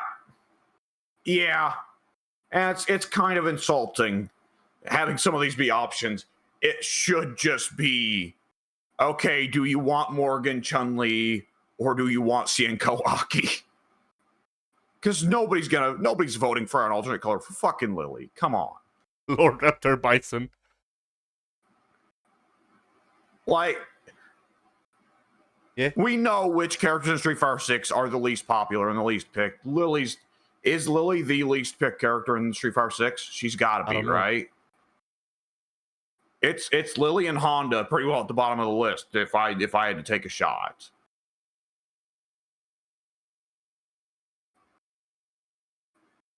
I don't know because I still meet decent amount of Lily players, but then that might just be Europe. It might be more popular in Europe. Possibly, yeah. Is it not kind of odd to give Chun-Li green hair? Manic Pixie, woman in her 40s, retired woman in her 40s. Yeah, I mean, like with the Victor skin, giving anyone blue skin would look odd. Like these crossover skins, it's like Street Fighter still has an expectation to be somewhat grounded in the real world. And I mean, it was part of what was really fun about Street Fighter V's crossover costumes was putting, playing as Rathalos Blanca. And it's not an actual tiny Rathalos fighting out there. No, Blanca is wearing a rubber Rathalos suit. And there's a little hole on the neck where you can see Blanca's eyes poking out. Yeah. So if they want to do Darkstalker's colors, it's like, well, several of the Darkstalker's characters do not look even vague. Like, pretty well all of them don't look even vaguely human. Yeah. Like Morgan and BB Hood, those are the easy ones to go with, and Lilith. Dimitri, I guess. Like,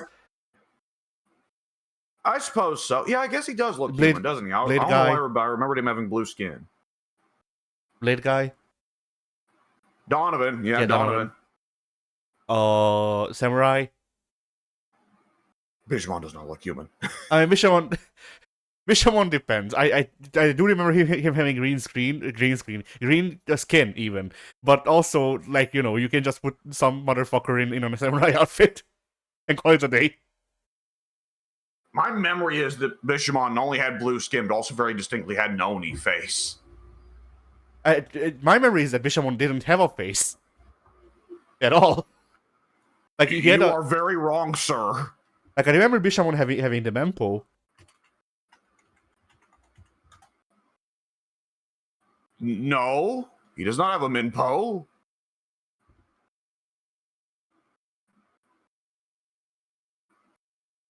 Hang on, I'm getting the pictures. I'm getting the art. Oh, and now I'm getting a phone call. Give me a moment. Oh yeah, I looked him up myself, and like yeah, I don't know why I remember him having a Mempo then.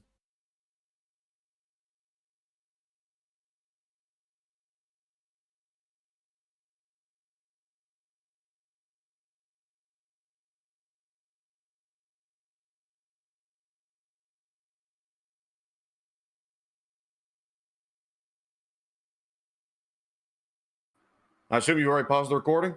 Oh no, but one second, I'll do it. Yeah, I'm gonna. And we're back. Oh! With So less of the Darkstalkers taunting. Actually, no, wait, we still didn't talk about the Bishamon. So, yeah, look at that. He got a face. yeah. That man has face.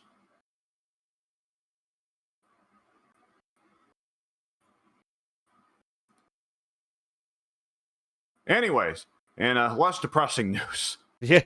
In less depressing news, Ken and Chon will be going to Southtown. Yeah. All expenses paid. Well, let's not get ahead of ourselves here. Yeah. I mean, not for us. Maybe for them, but not for us. It'd be kind of goofy to pay for Ken's expenses. He can probably afford it, even with the NFT losses. I don't know. He got fucking like kicked out of his company. That is true. He is working for Eagle now. Well, Eagle can pay for it. True. Lord knows where Chum gets her money, but The Interpol. she's still a sleeper agent for him.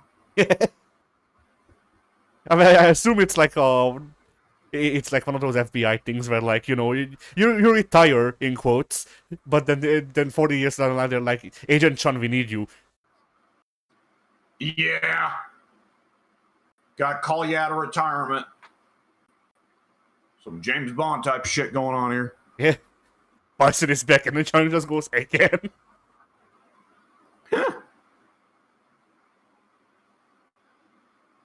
If you were Chun-Li or Guile in the Street Fighter universe, you'd be so fucking depressed. Yeah. I don't know. Gal at least takes his daughter to DJ concerts. Well, Chun-Li has her kids. It's just the fact that nothing they do to Bison ever matters. The only guy who can do anything to Bison that matters is Ryu, and even then, Bison tends to walk it off eventually. Yeah. Like they really need to invent gender affirming surgery in the Street Fighter universe. Bison would give up on world domination. Why do you only make the one female body? Two, DiCaprio. What about the two female bodies? I asked why did he only make the one female body, and I remembered DiCaprio's existence, and I said two. There's also all of the other dolls. Candy and DiCaprio are the only clones, I think, among the dolls. Because Junie and Julie aren't clones. Hmm.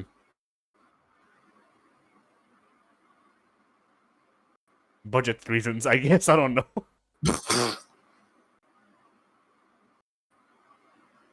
Oh man! All right. Bison spent the female clone budget on fucking Office.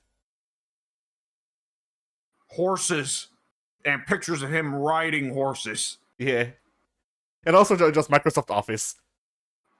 You don't know how much do it. You don't know how much licensing costs are. We So, put yeah. it on every computer. Lord Bison, we could get a better discount if you bought the company version. No, buy a license for every computer.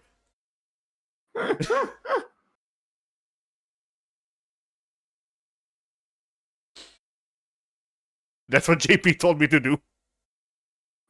Like, JP's actually shit at financial advice. Real good at blowing up children, though. Yeah.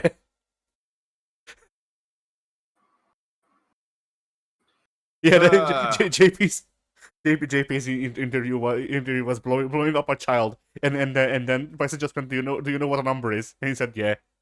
And then he became the financial advisor. We've got our man here now. Yeah. At long last, we found him.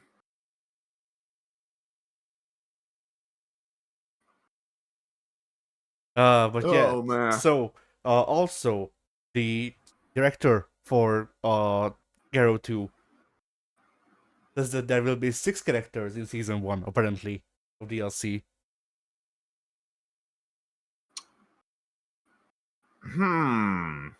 That's going to be all of the Kim family, as you know. Yep. I mean, Dom. Kim, both of the Dongs, and they're not both Dongs. The Dong Kwan and the other is Jae Hoon. I always forget that. Yeah, because Jae Hoon is just But Hoon is the.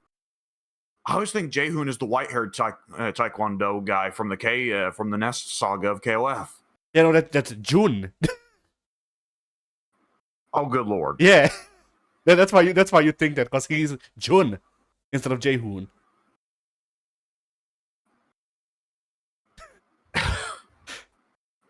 Okay. Yeah. But yeah, so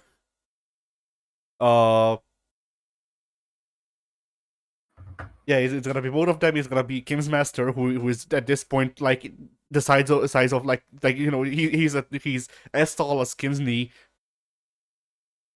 He's been wrestling a lot lately with old Choi Baungi. Yeah, and then Luong will be in her like she will have inextricably grown. He's not now as tall as the like he's basically Slender Woman. Well, we're doing Chang and Choi again, but this time it's Luong and him. I don't even remember. Yeah, She's Gangil. gonna be honestly Chang's size. Or Chong, whatever. Yeah. See, the thing with calling him Choi and Chong is that it's too close to Cheech and Chong. Which, admittedly, I would pay money of a stoner comedy.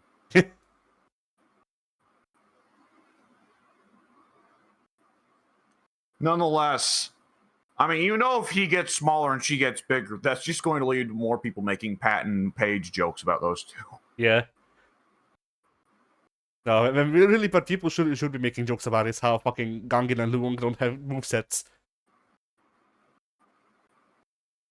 My memory is that Luong was actually pretty fun to play, but yeah, conversely, he seemed like a one-note character that was just really odd. In 15, Luong might have a moveset. In 14, she doesn't. In 14, her moveset is Mist Finder and Death. All right, Leg Finder. That's right. Yeah, that's her moveset, at least as far as I'm aware. And then Gangil has a... I forget. Yeah? Can her and Ryuji clash arm to leg? Probably.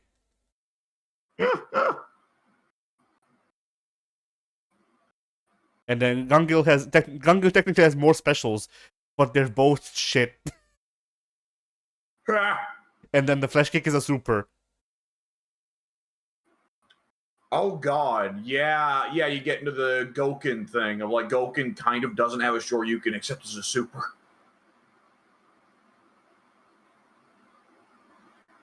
But yeah, like it's fun when they tie movesets together in weird narrative ways like that, though. Yeah. Makes me also think of how wildly different Order Saul's Dragon install is. Yeah. But it does make me wonder, however, of like who they could add, because like the only people we're missing off of the main roster is like Freeman, the Kim twins, and that's it. As far as I'm aware, Hokutomaru. Little shit. Yeah.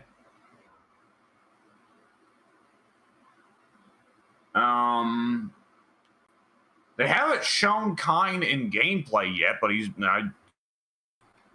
was in that first fucking teaser, so he's got to be in there. Yeah. But yeah, we've now got Hotaru, whatever her name was, Gatto, Kevin Ryan. I mean, I think we all can agree that the little shit and Freeman were the two that you'd pick out of the Garo roster to not come back. I don't know. I would have picked Kevin Ryan before either of those, honestly. Yeah, but he's your American macho man representation. He's your special forces character. Yeah, that's exactly why. Because he's special forces. Yeah, I know. I'm glad T-Zoc made it in, huh? Yeah. I do want... Okay, Dongwon is your preference of Kim's kids, right? Yeah. What would you think if Junhoon is on disc and Dongwon is DLC? I mean, I feel like they're fucking with me, but at the same time, like, no, the real, if the real way that they'd be fucking with me is if both Kahwan and Jaehoon are on disc, and Dongkwan is DLC, because Kahwan and Jaehoon are 90% the same character. Meanwhile, Dongkwan doesn't have Flash Kick, and I forget what else he's missing. He only has like 2 Kim moves, but his moveset is otherwise unique. Is not one of the 2 moves that he has the stomp? Yes, he has the stomp. He has the dive kick. The stomp is a weird move to keep from Kim. Yeah, but like he doesn't have Koretsu-dan. You know, the flipping kick, the forward flipping kick. He doesn't have flash kick. He doesn't have the sliding kick. I'm not even sure. I think he doesn't have Phoenix Flatner even. He has his own version. I was about to ask, do any of Kim's kids have Phoenix Flatner? Jaehoon, yeah. Okay, that makes sense. Because yeah, Jaehoon is just Kim. I think to make up for Dongfan having it, he's missing the either the stomp or the dive kick. I think it's the stomp that he's missing. Otherwise, he's just Kim. Yeah, that calls into question whether or not. I mean, like, I don't see Fatal Fury. I don't see Garo 2 happening with no Kim, right? Yeah. Kim's coming at some point. But that would be odd then if they had both him and his very similar kid. Yeah, like once again, I think they could have both Kim Kaf-1 and Kim Dong-Hwan on the roster and have them be different enough so that they're not just the same guy twice. But Jaehoon is just a stand-in for his dad. So like, well, come to think of it, Terry is pretty similar to Rock. I mean, Rock's got major differences, but Terry's pretty similar to him in a lot of ways. yeah, I suppose so. Although, like, you know, it's once again the thing of like they would need to change a lot about Jaehoon to make that work with having Kim on roster as well, because Dongkwon was the guy, like Dongkwon was the Rock to Kim's Terry basically. Well, like he got a couple of moves, but not really any of the iconic ones, I guess, in Dongkwon's case at least. And then like, you know, he works different with that. While Jaehoon was literally just, alright, we de-aged Kim. Because we need to have Kim Kok-1 on the roster, but we also don't want to put Kim Kok-1 on the roster because he'd be like fucking 60 now. Which of Kim's kids is the douchebag and which one's the goth looking one? I guess Jaehoon's the goth looking one and Dongkwon's the douchebag. Okay. Dongkwon has the has like some hair dye and he has the black and red gi. Yeah, and he's the one that acts all cocky. Yeah. Okay. And then Jaehoon looks like that, but he's like, they literally do the same bits with him as they did with Kim. So like, you know, if sometimes he shows up in Dongkwan's and Dongkwan's win pose angry the same way Kim would for Choi and Chang. He's all about training. He's all about justice. Like, you know, he's literally just Kim Kok-1, but like 20, 30 years younger.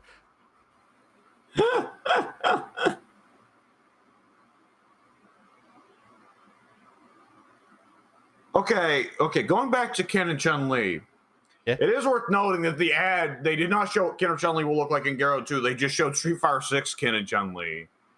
That cracks me up, because Ken and Chun-Li aren't going to look that good in Garo 2. Yeah. They did say that Chun-Li will not get many major changes. She doesn't need many major changes to work in Fatal Fury. Ken will.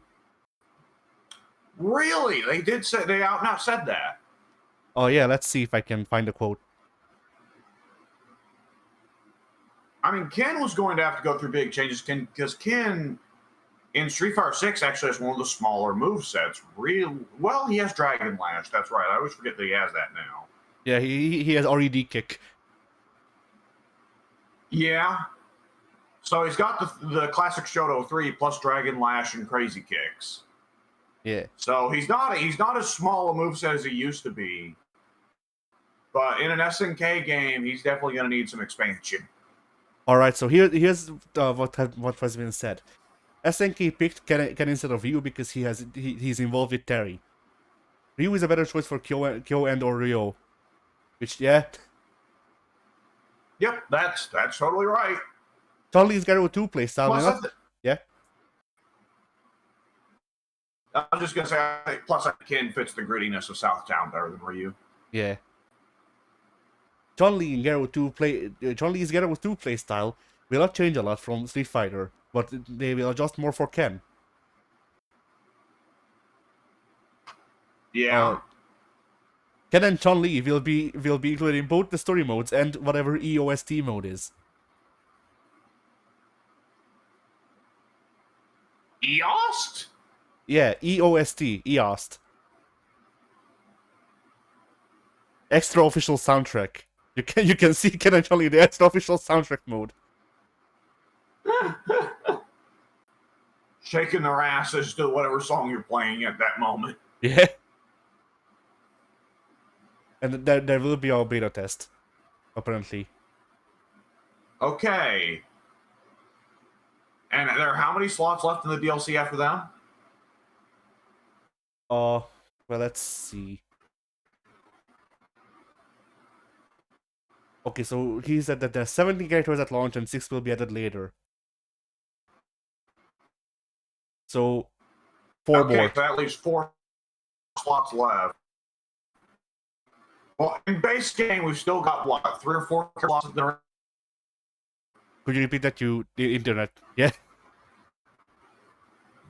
Yeah, my internet's shitting itself right now. There are how many slots left on the base roster? I think 2 or 3. My memory was there was actually closer to like 4. I think it was 4, but then they revealed Kevin Ryan. Maybe. Okay, one of those 3, I'm just gonna throw a dart and say, well, obviously one of those kind. And another one I'm gonna throw a dart and I'm gonna say it's one of the Kims. I can't tell which fucking one, but it's gonna be one of the Kims. Could be the Father, could be the Son, could be the Holy Ghost, who knows? It's fucking Luong. That last Yeah. that last spot, I can't see it going to Freeman or the little shit.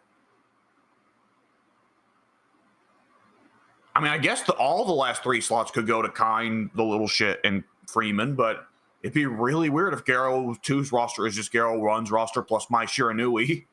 Yeah, and minus the Kims. And minus the Kims, yeah. I can't see there being any surprises quite so hot as Ken and Chun-Li for DLC, right? Yeah. At the same time, I think any one of us can look at it and say it's probably a given that we're going to see an Art of Fighting or KOF character in there. Yeah. It's Chris. I think which version of Chris? I mean, in my mind, it would be regular Chris, but it's implied that he is gonna go Orochi in this universe too. Well, the thing for me, gameplay wise, is standard Chris is just Chizuru, but a teenage instead of a grown woman. But Orochi Chris is evil, is even more evil Athena. And I'm not sure Garou is ready for Athena. Yeah.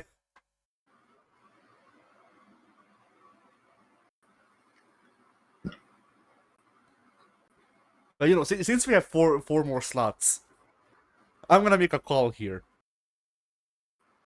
What if all of those are crossover characters? Oh god, 2 from each game? Yeah, so like you have Ken and Chun, you have like I don't know fucking Soul Bad Guy and Dizzy, and then like Cristiano Ronaldo and his wife.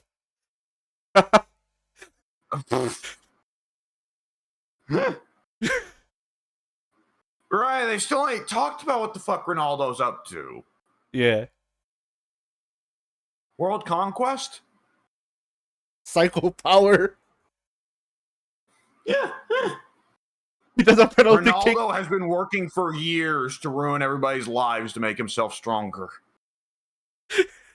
Fucking Ronaldo does a penalty kick motion. He shoots at a fireball from his feet. He has psycho ball. He does the Pele kick for an overhead fireball. On that one, he has psycho shoot. Oh, God. Oh, fuck. If Garrow wanted to cross over with any more non-SNK fighting games, I don't think it'd be Guilty Gear just because the aesthetics would clash too much. Soul Bad Guy running around in modern New York, which Southtown is more or less just New York or Detroit or something like that. Visually, it just doesn't work. As excited as I am for the idea of Guilty Gear characters being taken out of Ishwatari's hands. Yeah. Guilty Gear characters seeking refuge from strife. At that point, your hope shouldn't be for them to be popping up in KOF. Your hope should be that instead of Marvel vs. Capcom 4, we're getting a fucking Arxis vs. Capcom. I just That's imagine the only game that will turn them back to their old ways, unless the Team Blue guys come back. I just imagined something scary. What's that? Okay. Imagine this. You Soul Calibur. Guest character, Johnny. Johnny in 3D. Would either be the most underwhelming shit or the scariest thing ever. Again, I think Johnny clashes too much with the aesthetics. I mean, that hasn't stopped hasn't stopped Soul Calibur before, but it really should have. I mean, it would clash with the aesthetics, but I'm just trying to imagine like how would that work? How would the mechanics exist? You know? I imagine that it wouldn't be Johnny because most of the shit by sidesteps. Unless they allow him to do a anti-sidestep Mistfiner. I mean, they might. Akuma never really got any anti-sidestep Tekken. That's true, I guess. But it didn't stop people from complaining about him. Of course, he didn't need it because it turned out his combo game was broken. But anyways, apparently, I read or rather I saw a video of people like trying to summarize what the problem was with Akuma. And it's just like Akuma has a sweep. Like, okay, so does fucking Kazuya. Like, well, the issue is that in Street Fighter, lows are fast and overheads are slow. In Tekken, it's the opposite. So Akuma kind of got into the issue that I've experienced with the and Tekken. Of Tekken, I learned to block high instead of blocking low. Only block low when you see a sweep coming. Gordo blast low and moves. Yeah. So I think Akuma fits in that territory. But on top of that, I think a lot of the issue with Akuma is the focus the FADCs. Yeah.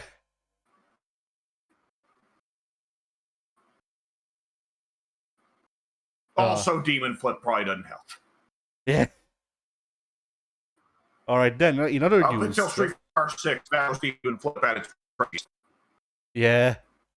True. All right. So, yeah. Oh, so yeah. In other news, Uni 2, a new character was revealed, or teased, or shown off, or I don't know exactly, called Ogre. And it's a dude with a sword, ain't it? Not that I can tell. It looks like I actually can't recall. I've posted an image of him, or a collage of him, I guess. He looks like he looks like JP outfit 2. Oh, I see. So he's a punchman, and he throws the purple evil at you. Yes. Who the fuck is that goth witch chick? Oh, that's Futaba. You know. She looks like a character from One Piece. She was the last DLC character. I saw her and I went, oh no, because she is Arakune, if memory serves, something like that. Oh. But instead of box, she summons skeletons. Okay, this sounds a lot like a character from One Piece. Yeah, I mean, I don't know. All I know is that I saw her and I went, one, that is just Futaba, and two, I actually kind of like her. Why? So she's a screen pollution character. Does she have Arakune's ability to do jumping lows? I don't know. I've only seen her announcement trailer. Okay. But she might. We're gonna have to get in on Uni 2 at some point. Yeah. Whenever the price goes down. Yeah, that I'm waiting for it to go on a sale around the time that I can actually that I actually have money more or less, so I can buy Uni 2. Stupid question. Does it have crossplay? I don't know. I can look that up. I can as well. Though my internet's crapping itself right now, so maybe I shouldn't.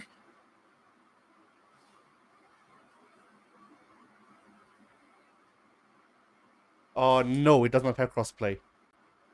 Yeah, makes sense. Apparently they wanted to do it, but it was outside the budget. On top of that, you got fucking grapple with Sony because they pitch fit every time. Yeah. This ogre guy reminds me a lot of Hazama. Yeah. Yeah, he also reminds me a lot of Hazama, but he also, like, having zoomed into the image, he also really looks like JP costume too. Like, yeah, I think it's the scarf. Yeah, if he didn't have the scarf, he would just be Hazama. But probably possessing normals, maybe. I wouldn't be sure about that. This is Uni. There's no guarantee. Yeah.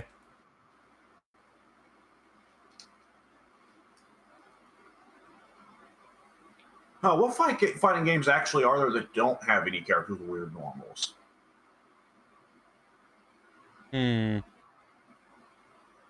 Good question.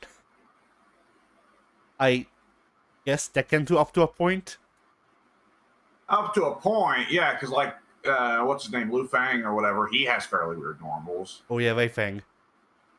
Wei Fang, yeah. Feng Wei, yeah, there we go. Feng Wei. Zafina has weird normals, but I mean, that's just Zafina's female Voldo. Let's be real here. Hang on, I'm getting a fucking phone call again. Good lord. All right. And we're back again. So, where were we? Trying to figure out if there's any fighting games that don't have weird normals. Oh yeah. Bushido Blade. I can't say because I've not played it, but it makes sense that's a game that would demand just having practical normals. Yeah, Bushido Blade, like the weirdest normal Bushido Blade has that I remember is gun. Yeah. Makes sense.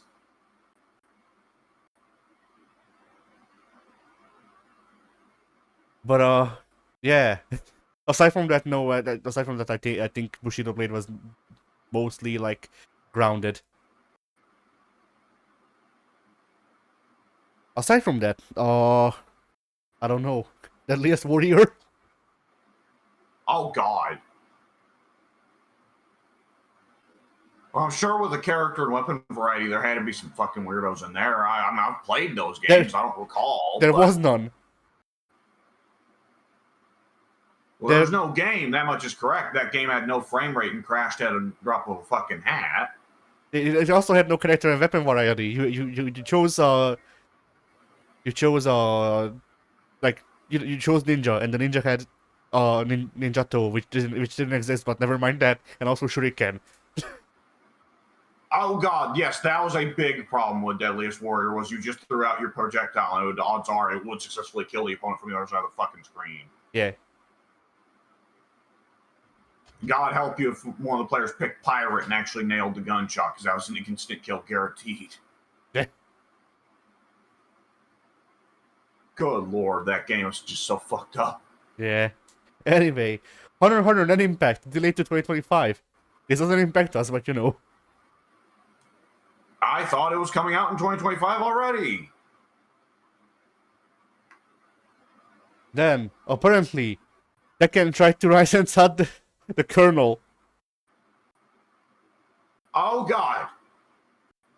If any other fighting game director said that, I would assume they were memeing, but with Tekken, nah, they probably weren't memeing.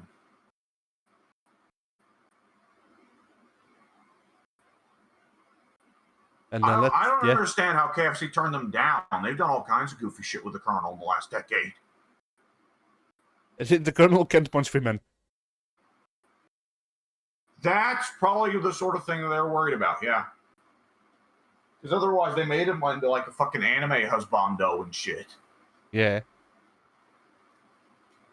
Then, let's see. Some games are getting re-releases apparently, like Rage of the Dragons. The what? Rage of the Dragons, the double dragon fighting game that I think SNK made like 20 years ago, 30 maybe. Oh, that game.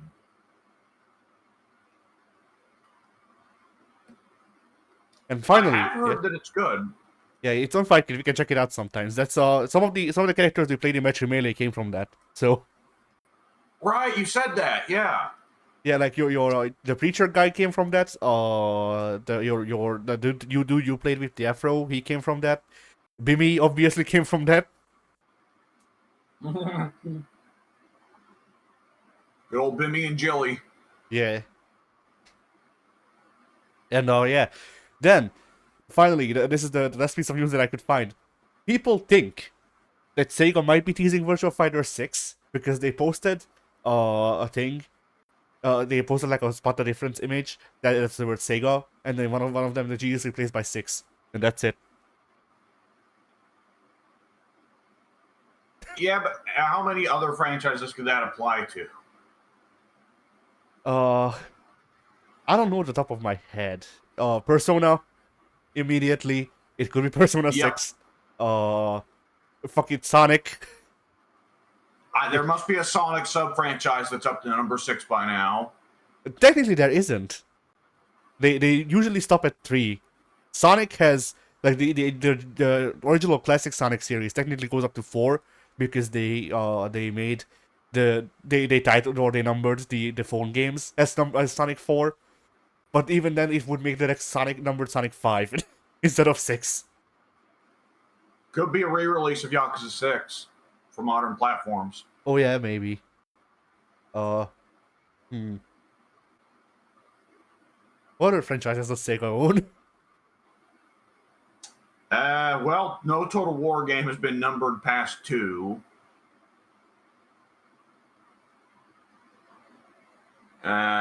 They're releasing Haida 6. Oh no! Oh god!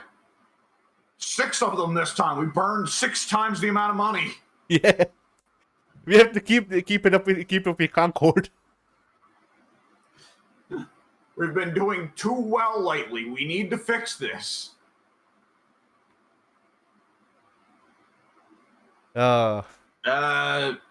Alien's more or less been consistent. Alien and Predator have been more or less consistently licensed out to Sega for a good while. Well, no, not Predator. Predator, that was different.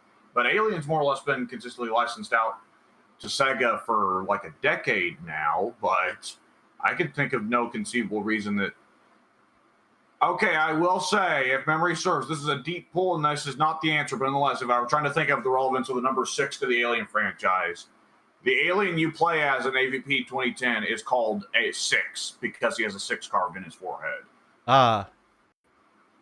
Which makes him like the only named alien, or like one of a few. Xenomorph, I mean. Somebody Amigo 6. No, wait, actually. Space Channel 6. Has that been done yet? That's a big one. That's a big one.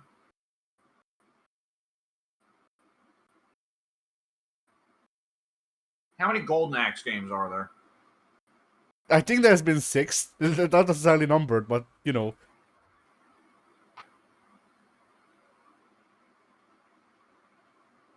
There's only been 2 Crazy Taxis, right?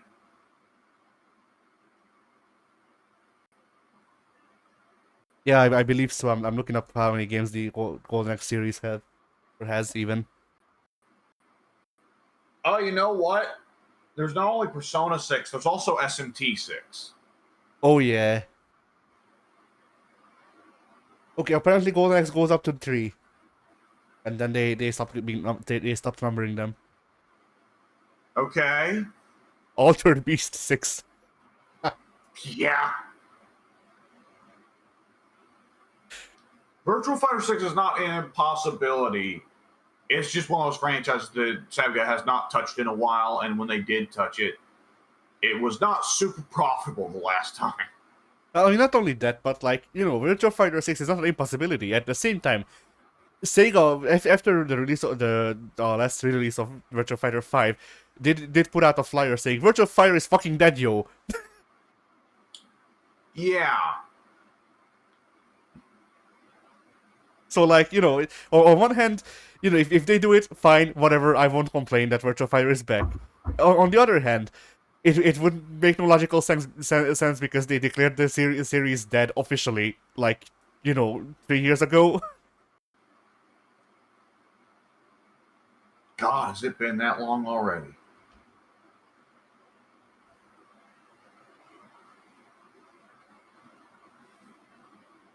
Yeah, that is. I almost feel like it's just like a thing to taunt Virtua Fighter fans. Yeah. Like when that Sony account inexplicably just took a picture of a corner of the Bloodborne box and posted it and then deleted it afterwards, right? Yeah. Of like, was the intention of this post just simply to taunt people that want you to make a sequel?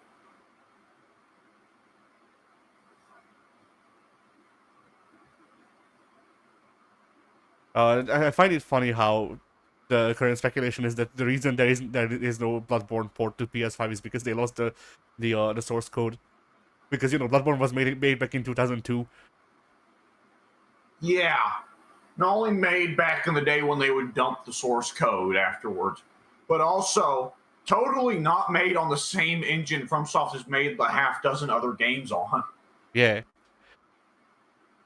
Like it's the people that I see complaining about no Bloodborne 2 or Bloodborne port is they lost the source code. Also, Sony doesn't want to touch it because the Japan studio had a hand in it, which like Japan studio was consultants on the fucking making the game work on the PS4. Yes, it doesn't really give them a I lost job, think the lack of a Bloodborne port will be one of the great mysteries of game development history. By no means should FromSoft be on bad terms with Sony. I have no idea what the problem is. If I were Sony at this point, I would one actually get someone on working on like a Bloodborne Bloodport. Yes, whatever. Fuck it, just call it that too. a port of Bloodborne. But also, as a joke, you get a different team working on like a porting it to the Atari 2600, and announce that instead. It's just E.T. but Yes. with Bloodborne skin on. Yes. And announce that. Actually make like, I don't know, 30 cards of it. Like do a whole thing about how you're gonna be supporting the Atari 2600. And then like, a week later, once people have gotten really angry, then you go, alright, by the way, here's a PS5 port too. Okay. Do you remember the tall dudes with the sacks over their shoulders? Yes. That if they beat you, they take you to Yargul. Yeah. The FBI agents in Bloodborne for Atari. Excuse me. The FBI agents in ET for Atari are replaced with those dudes. Yeah. Dude, you have to go into the fucking pits to find the umbilical cords. They can't put in any of the ending or final boss stuff. So as soon as you collect all the umbilical cords, your character just turns into a squid right there, and then it says "game done." You get all of the umbilical cords and like this like black bar floats down from the top of the screen, and then the hunter. It goes onto like the hunter's feet, and then the hunter just flies up into the screen, and then it just says game end. You are win. Yeah.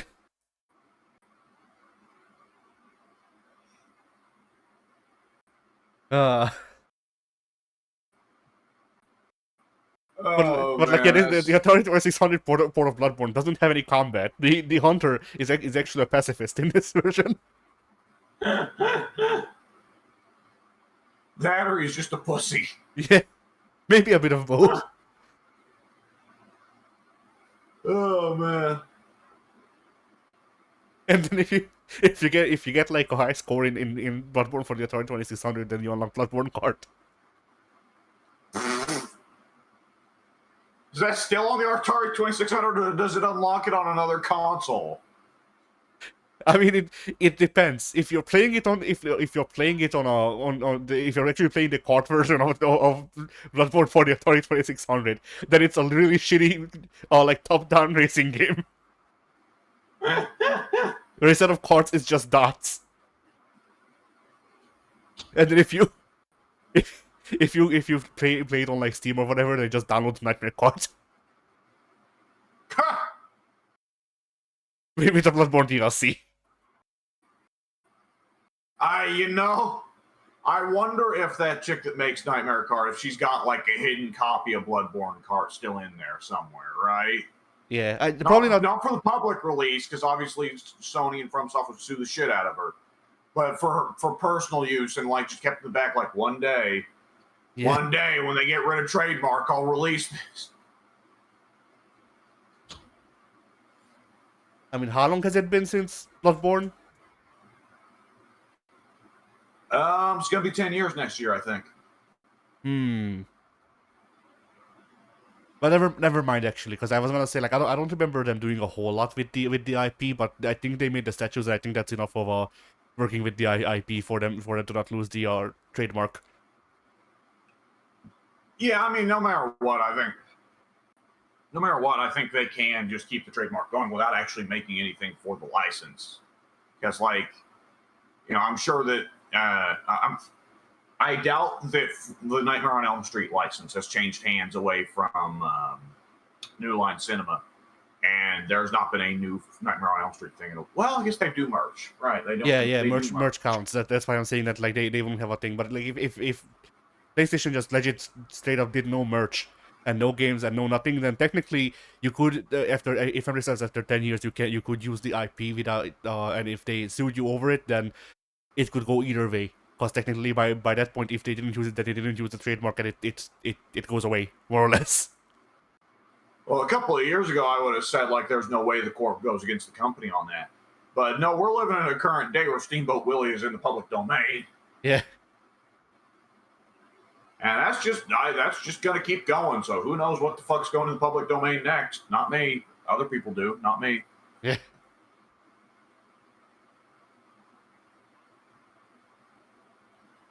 Other than merch, the only thing Bloodborne's gotten in the last 10 years has been fucking Astrobot. appearances in Astrobot.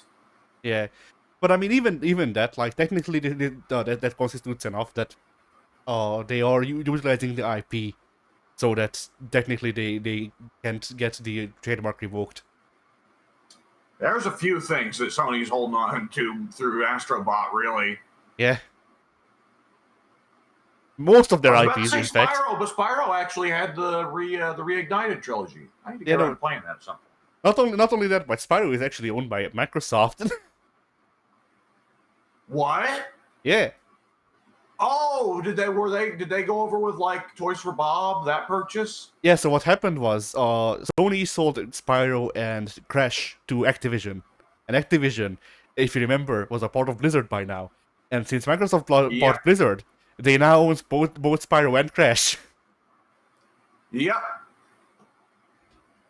That is the Activision and Bethesda purchases are so fucking hilarious. Yeah. Right? Yeah. I mean, it's I'd say it's sort of like the Twitter buyout. Yeah. Like 15 years ago, Activision and Bethesda would be unbelievable purchases. Current day, it's like they picked them up just for them to just ship themselves directly into Microsoft's hands. Yeah. I mean, I mean, Call of Duty prints money. I'm sure it's always going to print money, and same for World of Warcraft. But Bethesda, when's that next Elder Scrolls or Fallout coming out? yeah. And like along similar lines, Bungie for PlayStation, like, why? Yeah, Destiny 2 prints money. I don't think Bungie's doing anything else. See, that's the thing though. Like, is Destiny 2 printing money? Like, is it printing more money than it takes to fucking keep it going? You know, that's my Yeah, question. that's another question because that one's a big cost. That one's a big. You got to pay a lot.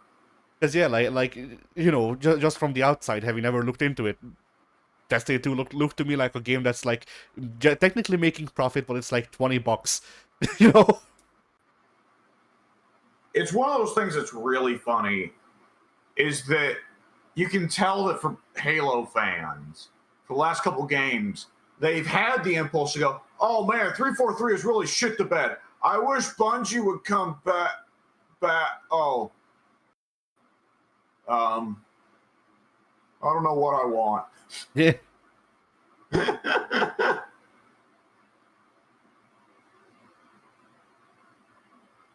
Oh, that's yeah. Go ahead. I was just gonna say it's crazy when you think about it. The kings of AAA gaming 10 years ago, Call of Duty's kind of the last one standing. Even Call of Duty is just like it got grandfathered in, but otherwise it's like not really doing that well, you know.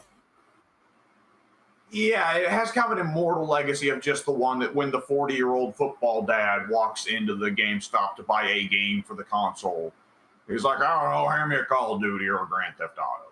Yeah. But like when you look back 10 years ago, it's like, oh, Gears of War. Yeah, that ain't on top anymore. Far Cry. I mean, I think they're still making those. I don't think so.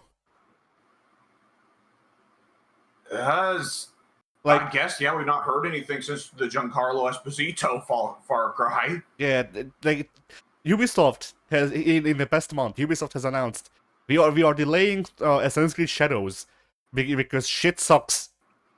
And then they didn't clarify whether shit sucks with the game or shit sucks with the company. I think it's the company this time, but you know. Bless you. But yeah, so basically they delete that game because something is wrong. And then like this week, I wanna say, they were like, alright, in the next 10 years, there will be at least 10 Assassin's Creed games.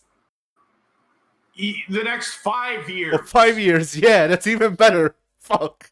And I heard that and I was like, they have to be counting mobile games. Yes, definitely. Because there is no fucking way. Even with mobile games, I've never heard the mobile game market get that inflated.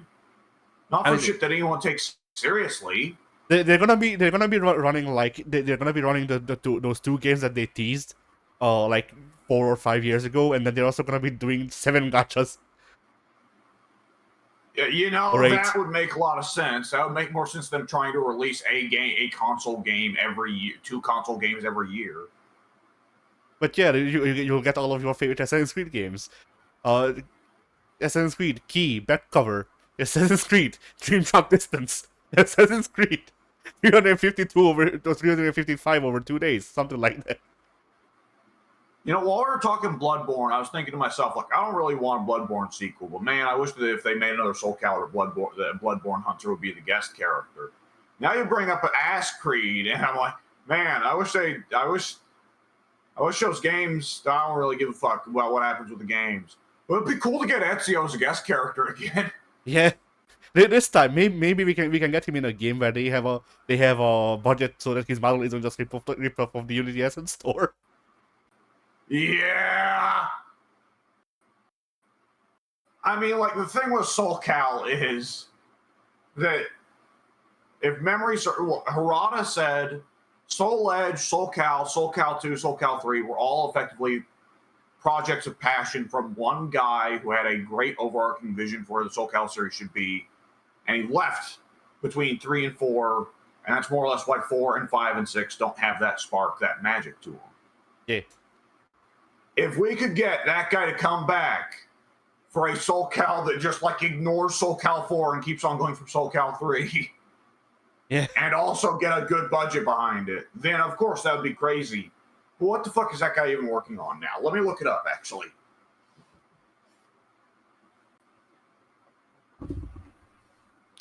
Because I'm not sure how many game series you can honestly track like the game shit the bed as soon as the director left, right? Yeah. I mean, you could make an argument for Karada and Tekken, where like, Yeah. I'd argue that it started going to shit with 6, but and Harada was still director for 6. But you really started feeling it with 7, and with 7 he was transitioning from being the director to the series to being the director of the entire fighting game division of Bandai. So Yeah. and like 8, you know.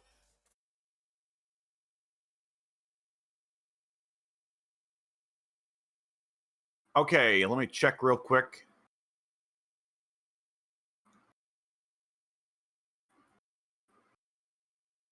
Soul Calibur, let's see. Jin Okubo directed Soul Calibur 3, Soul Calibur 2,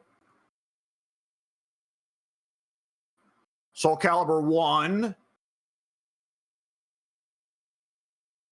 He did not direct Soul Edge, though Soul Edge generally does not get as much praise as Soul Calibur 1 and 2.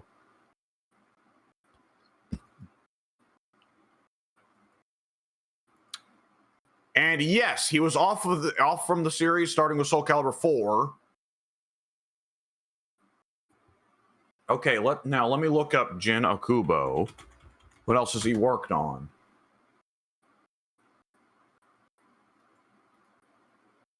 All right, IMDb has never led anybody wrong, right? Yeah.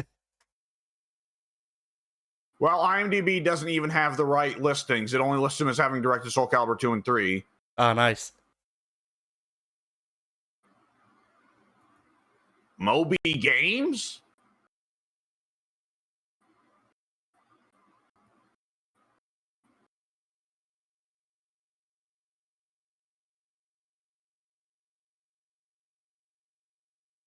Yeah, he got shifted off to the producer pile with the later Soul Cals, apparently. He's not directed a game since Soul Cal 3. Ah.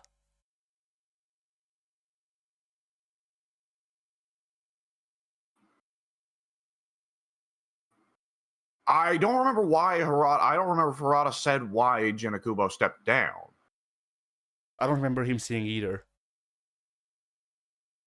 Which I guess it's not Harada's place to say. But it was still rather noticeable. Harada didn't out and out say, so anyway, Soul Calibur 4, 5, and 6 were the shits. But Yeah. it was pretty easy to pick up of like, yeah, all the good Soul Caliburs were made by this guy, and all the bad ones were not made by him. Yeah.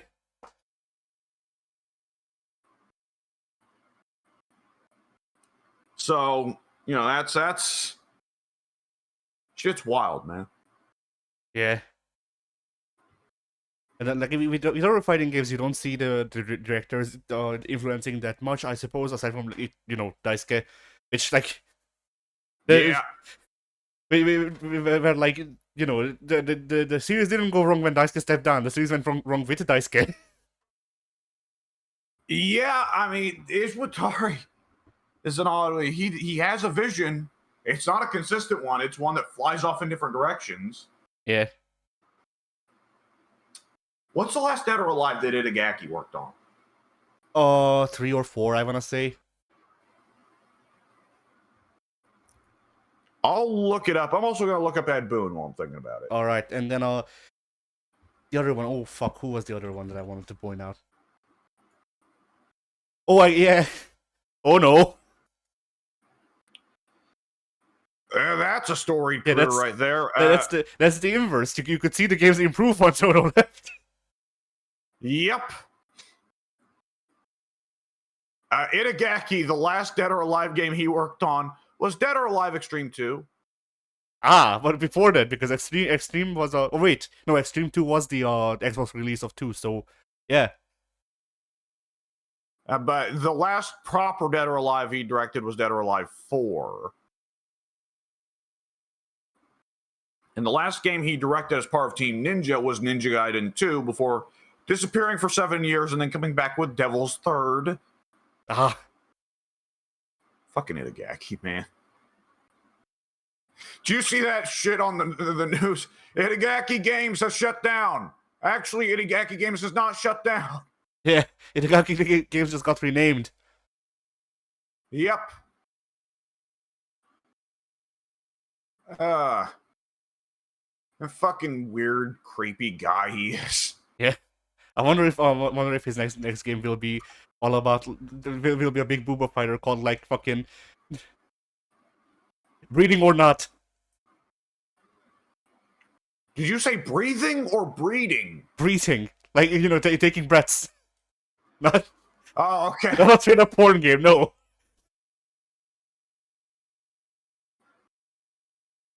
Deceased or living.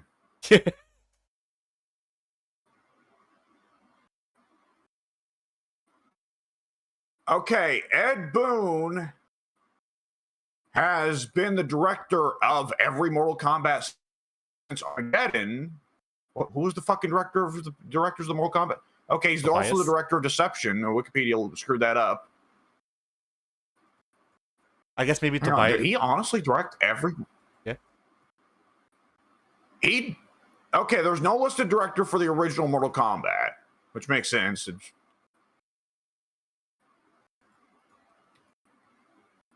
Yeah, the first 3 MKs don't have listed directors, which I mean, was okay. Up to MK4, the lead designer is like a shared role between Boon and Tobias, and then from Deadly Alliance to now, Boon has been the director of every game. Yeah. Has anyone else in fighting games? Has there been any fighting game franchise where it's honestly been just one guy in charge for every game? I mean, up until recently, well, no, even that one isn't quite the same. But Harada, once again, like he joined with 3, was there until 7, more or less. Aside from that, let me think. Fatal Fury dude. You know the one who made Street Fighter 1. Yeah, I'll look him up in a second. I'm looking up if Ishiwatari directed all the Guilty Gears. He directed Igzard.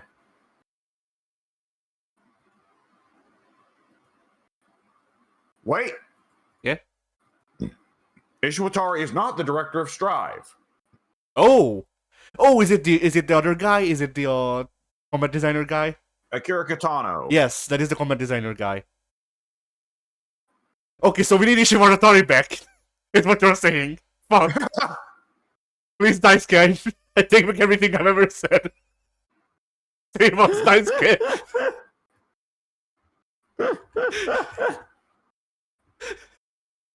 I mean, I see that I haven't even like shit talked Daisuke that much. I mean, basically the worst thing I've said about him, memory serves, is that our visions are different about where Guilty Gear should be headed. Which, like, yeah, turns out no. Well, maybe, but definitely not just based off of Strive. Tekken 7 was the last directed Tekken.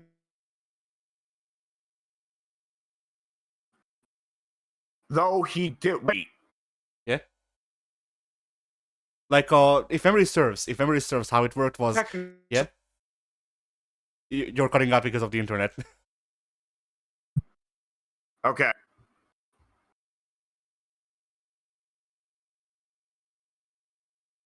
Go ahead. Just go ahead. All right. So yeah, if memory serves, how it worked was Harada was there for half of the development, more or less, or like two-thirds of the development, something like that. And then he got the thing to go up and be the director of just fighting games in general in Bandai. So that after that, I think Michael Murray took over as director. Maybe. What? Okay, if that's the case, then the last Tekken that directed fully was Tekken 5. Oh shit! Didn't direct 6? No, he was producer. Oh shit! Mm-hmm. So you can also see Harada leaving the team. Genuinely, wow. Yeah.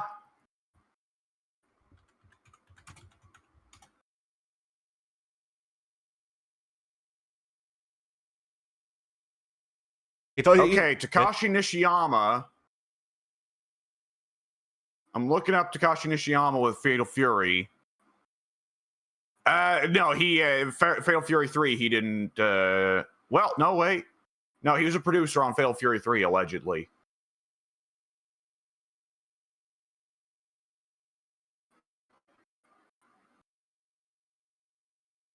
Yeah, apparently he's producing the Fatal Furies after that. You know what? He also produced What? Dragon Ball Xenoverse and Xenoverse 2. Ah. I mean, fair enough. He had a good idea, I guess. It is selling well. Yeah, you can't deny that.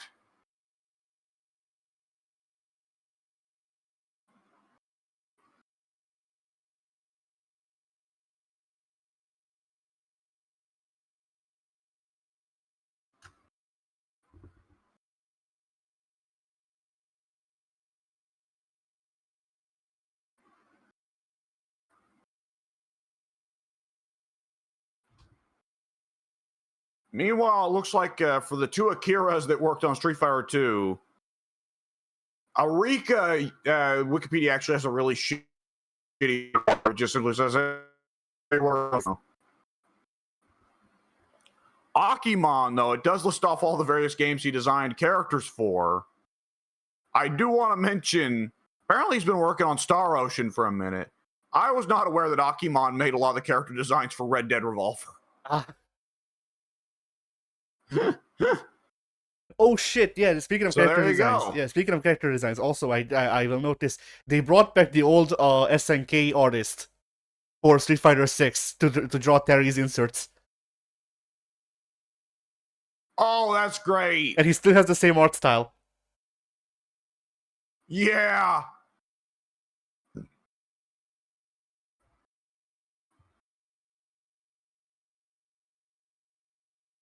Because apparently the old SNK artist is actually on Capcom's payroll now. So that's funny.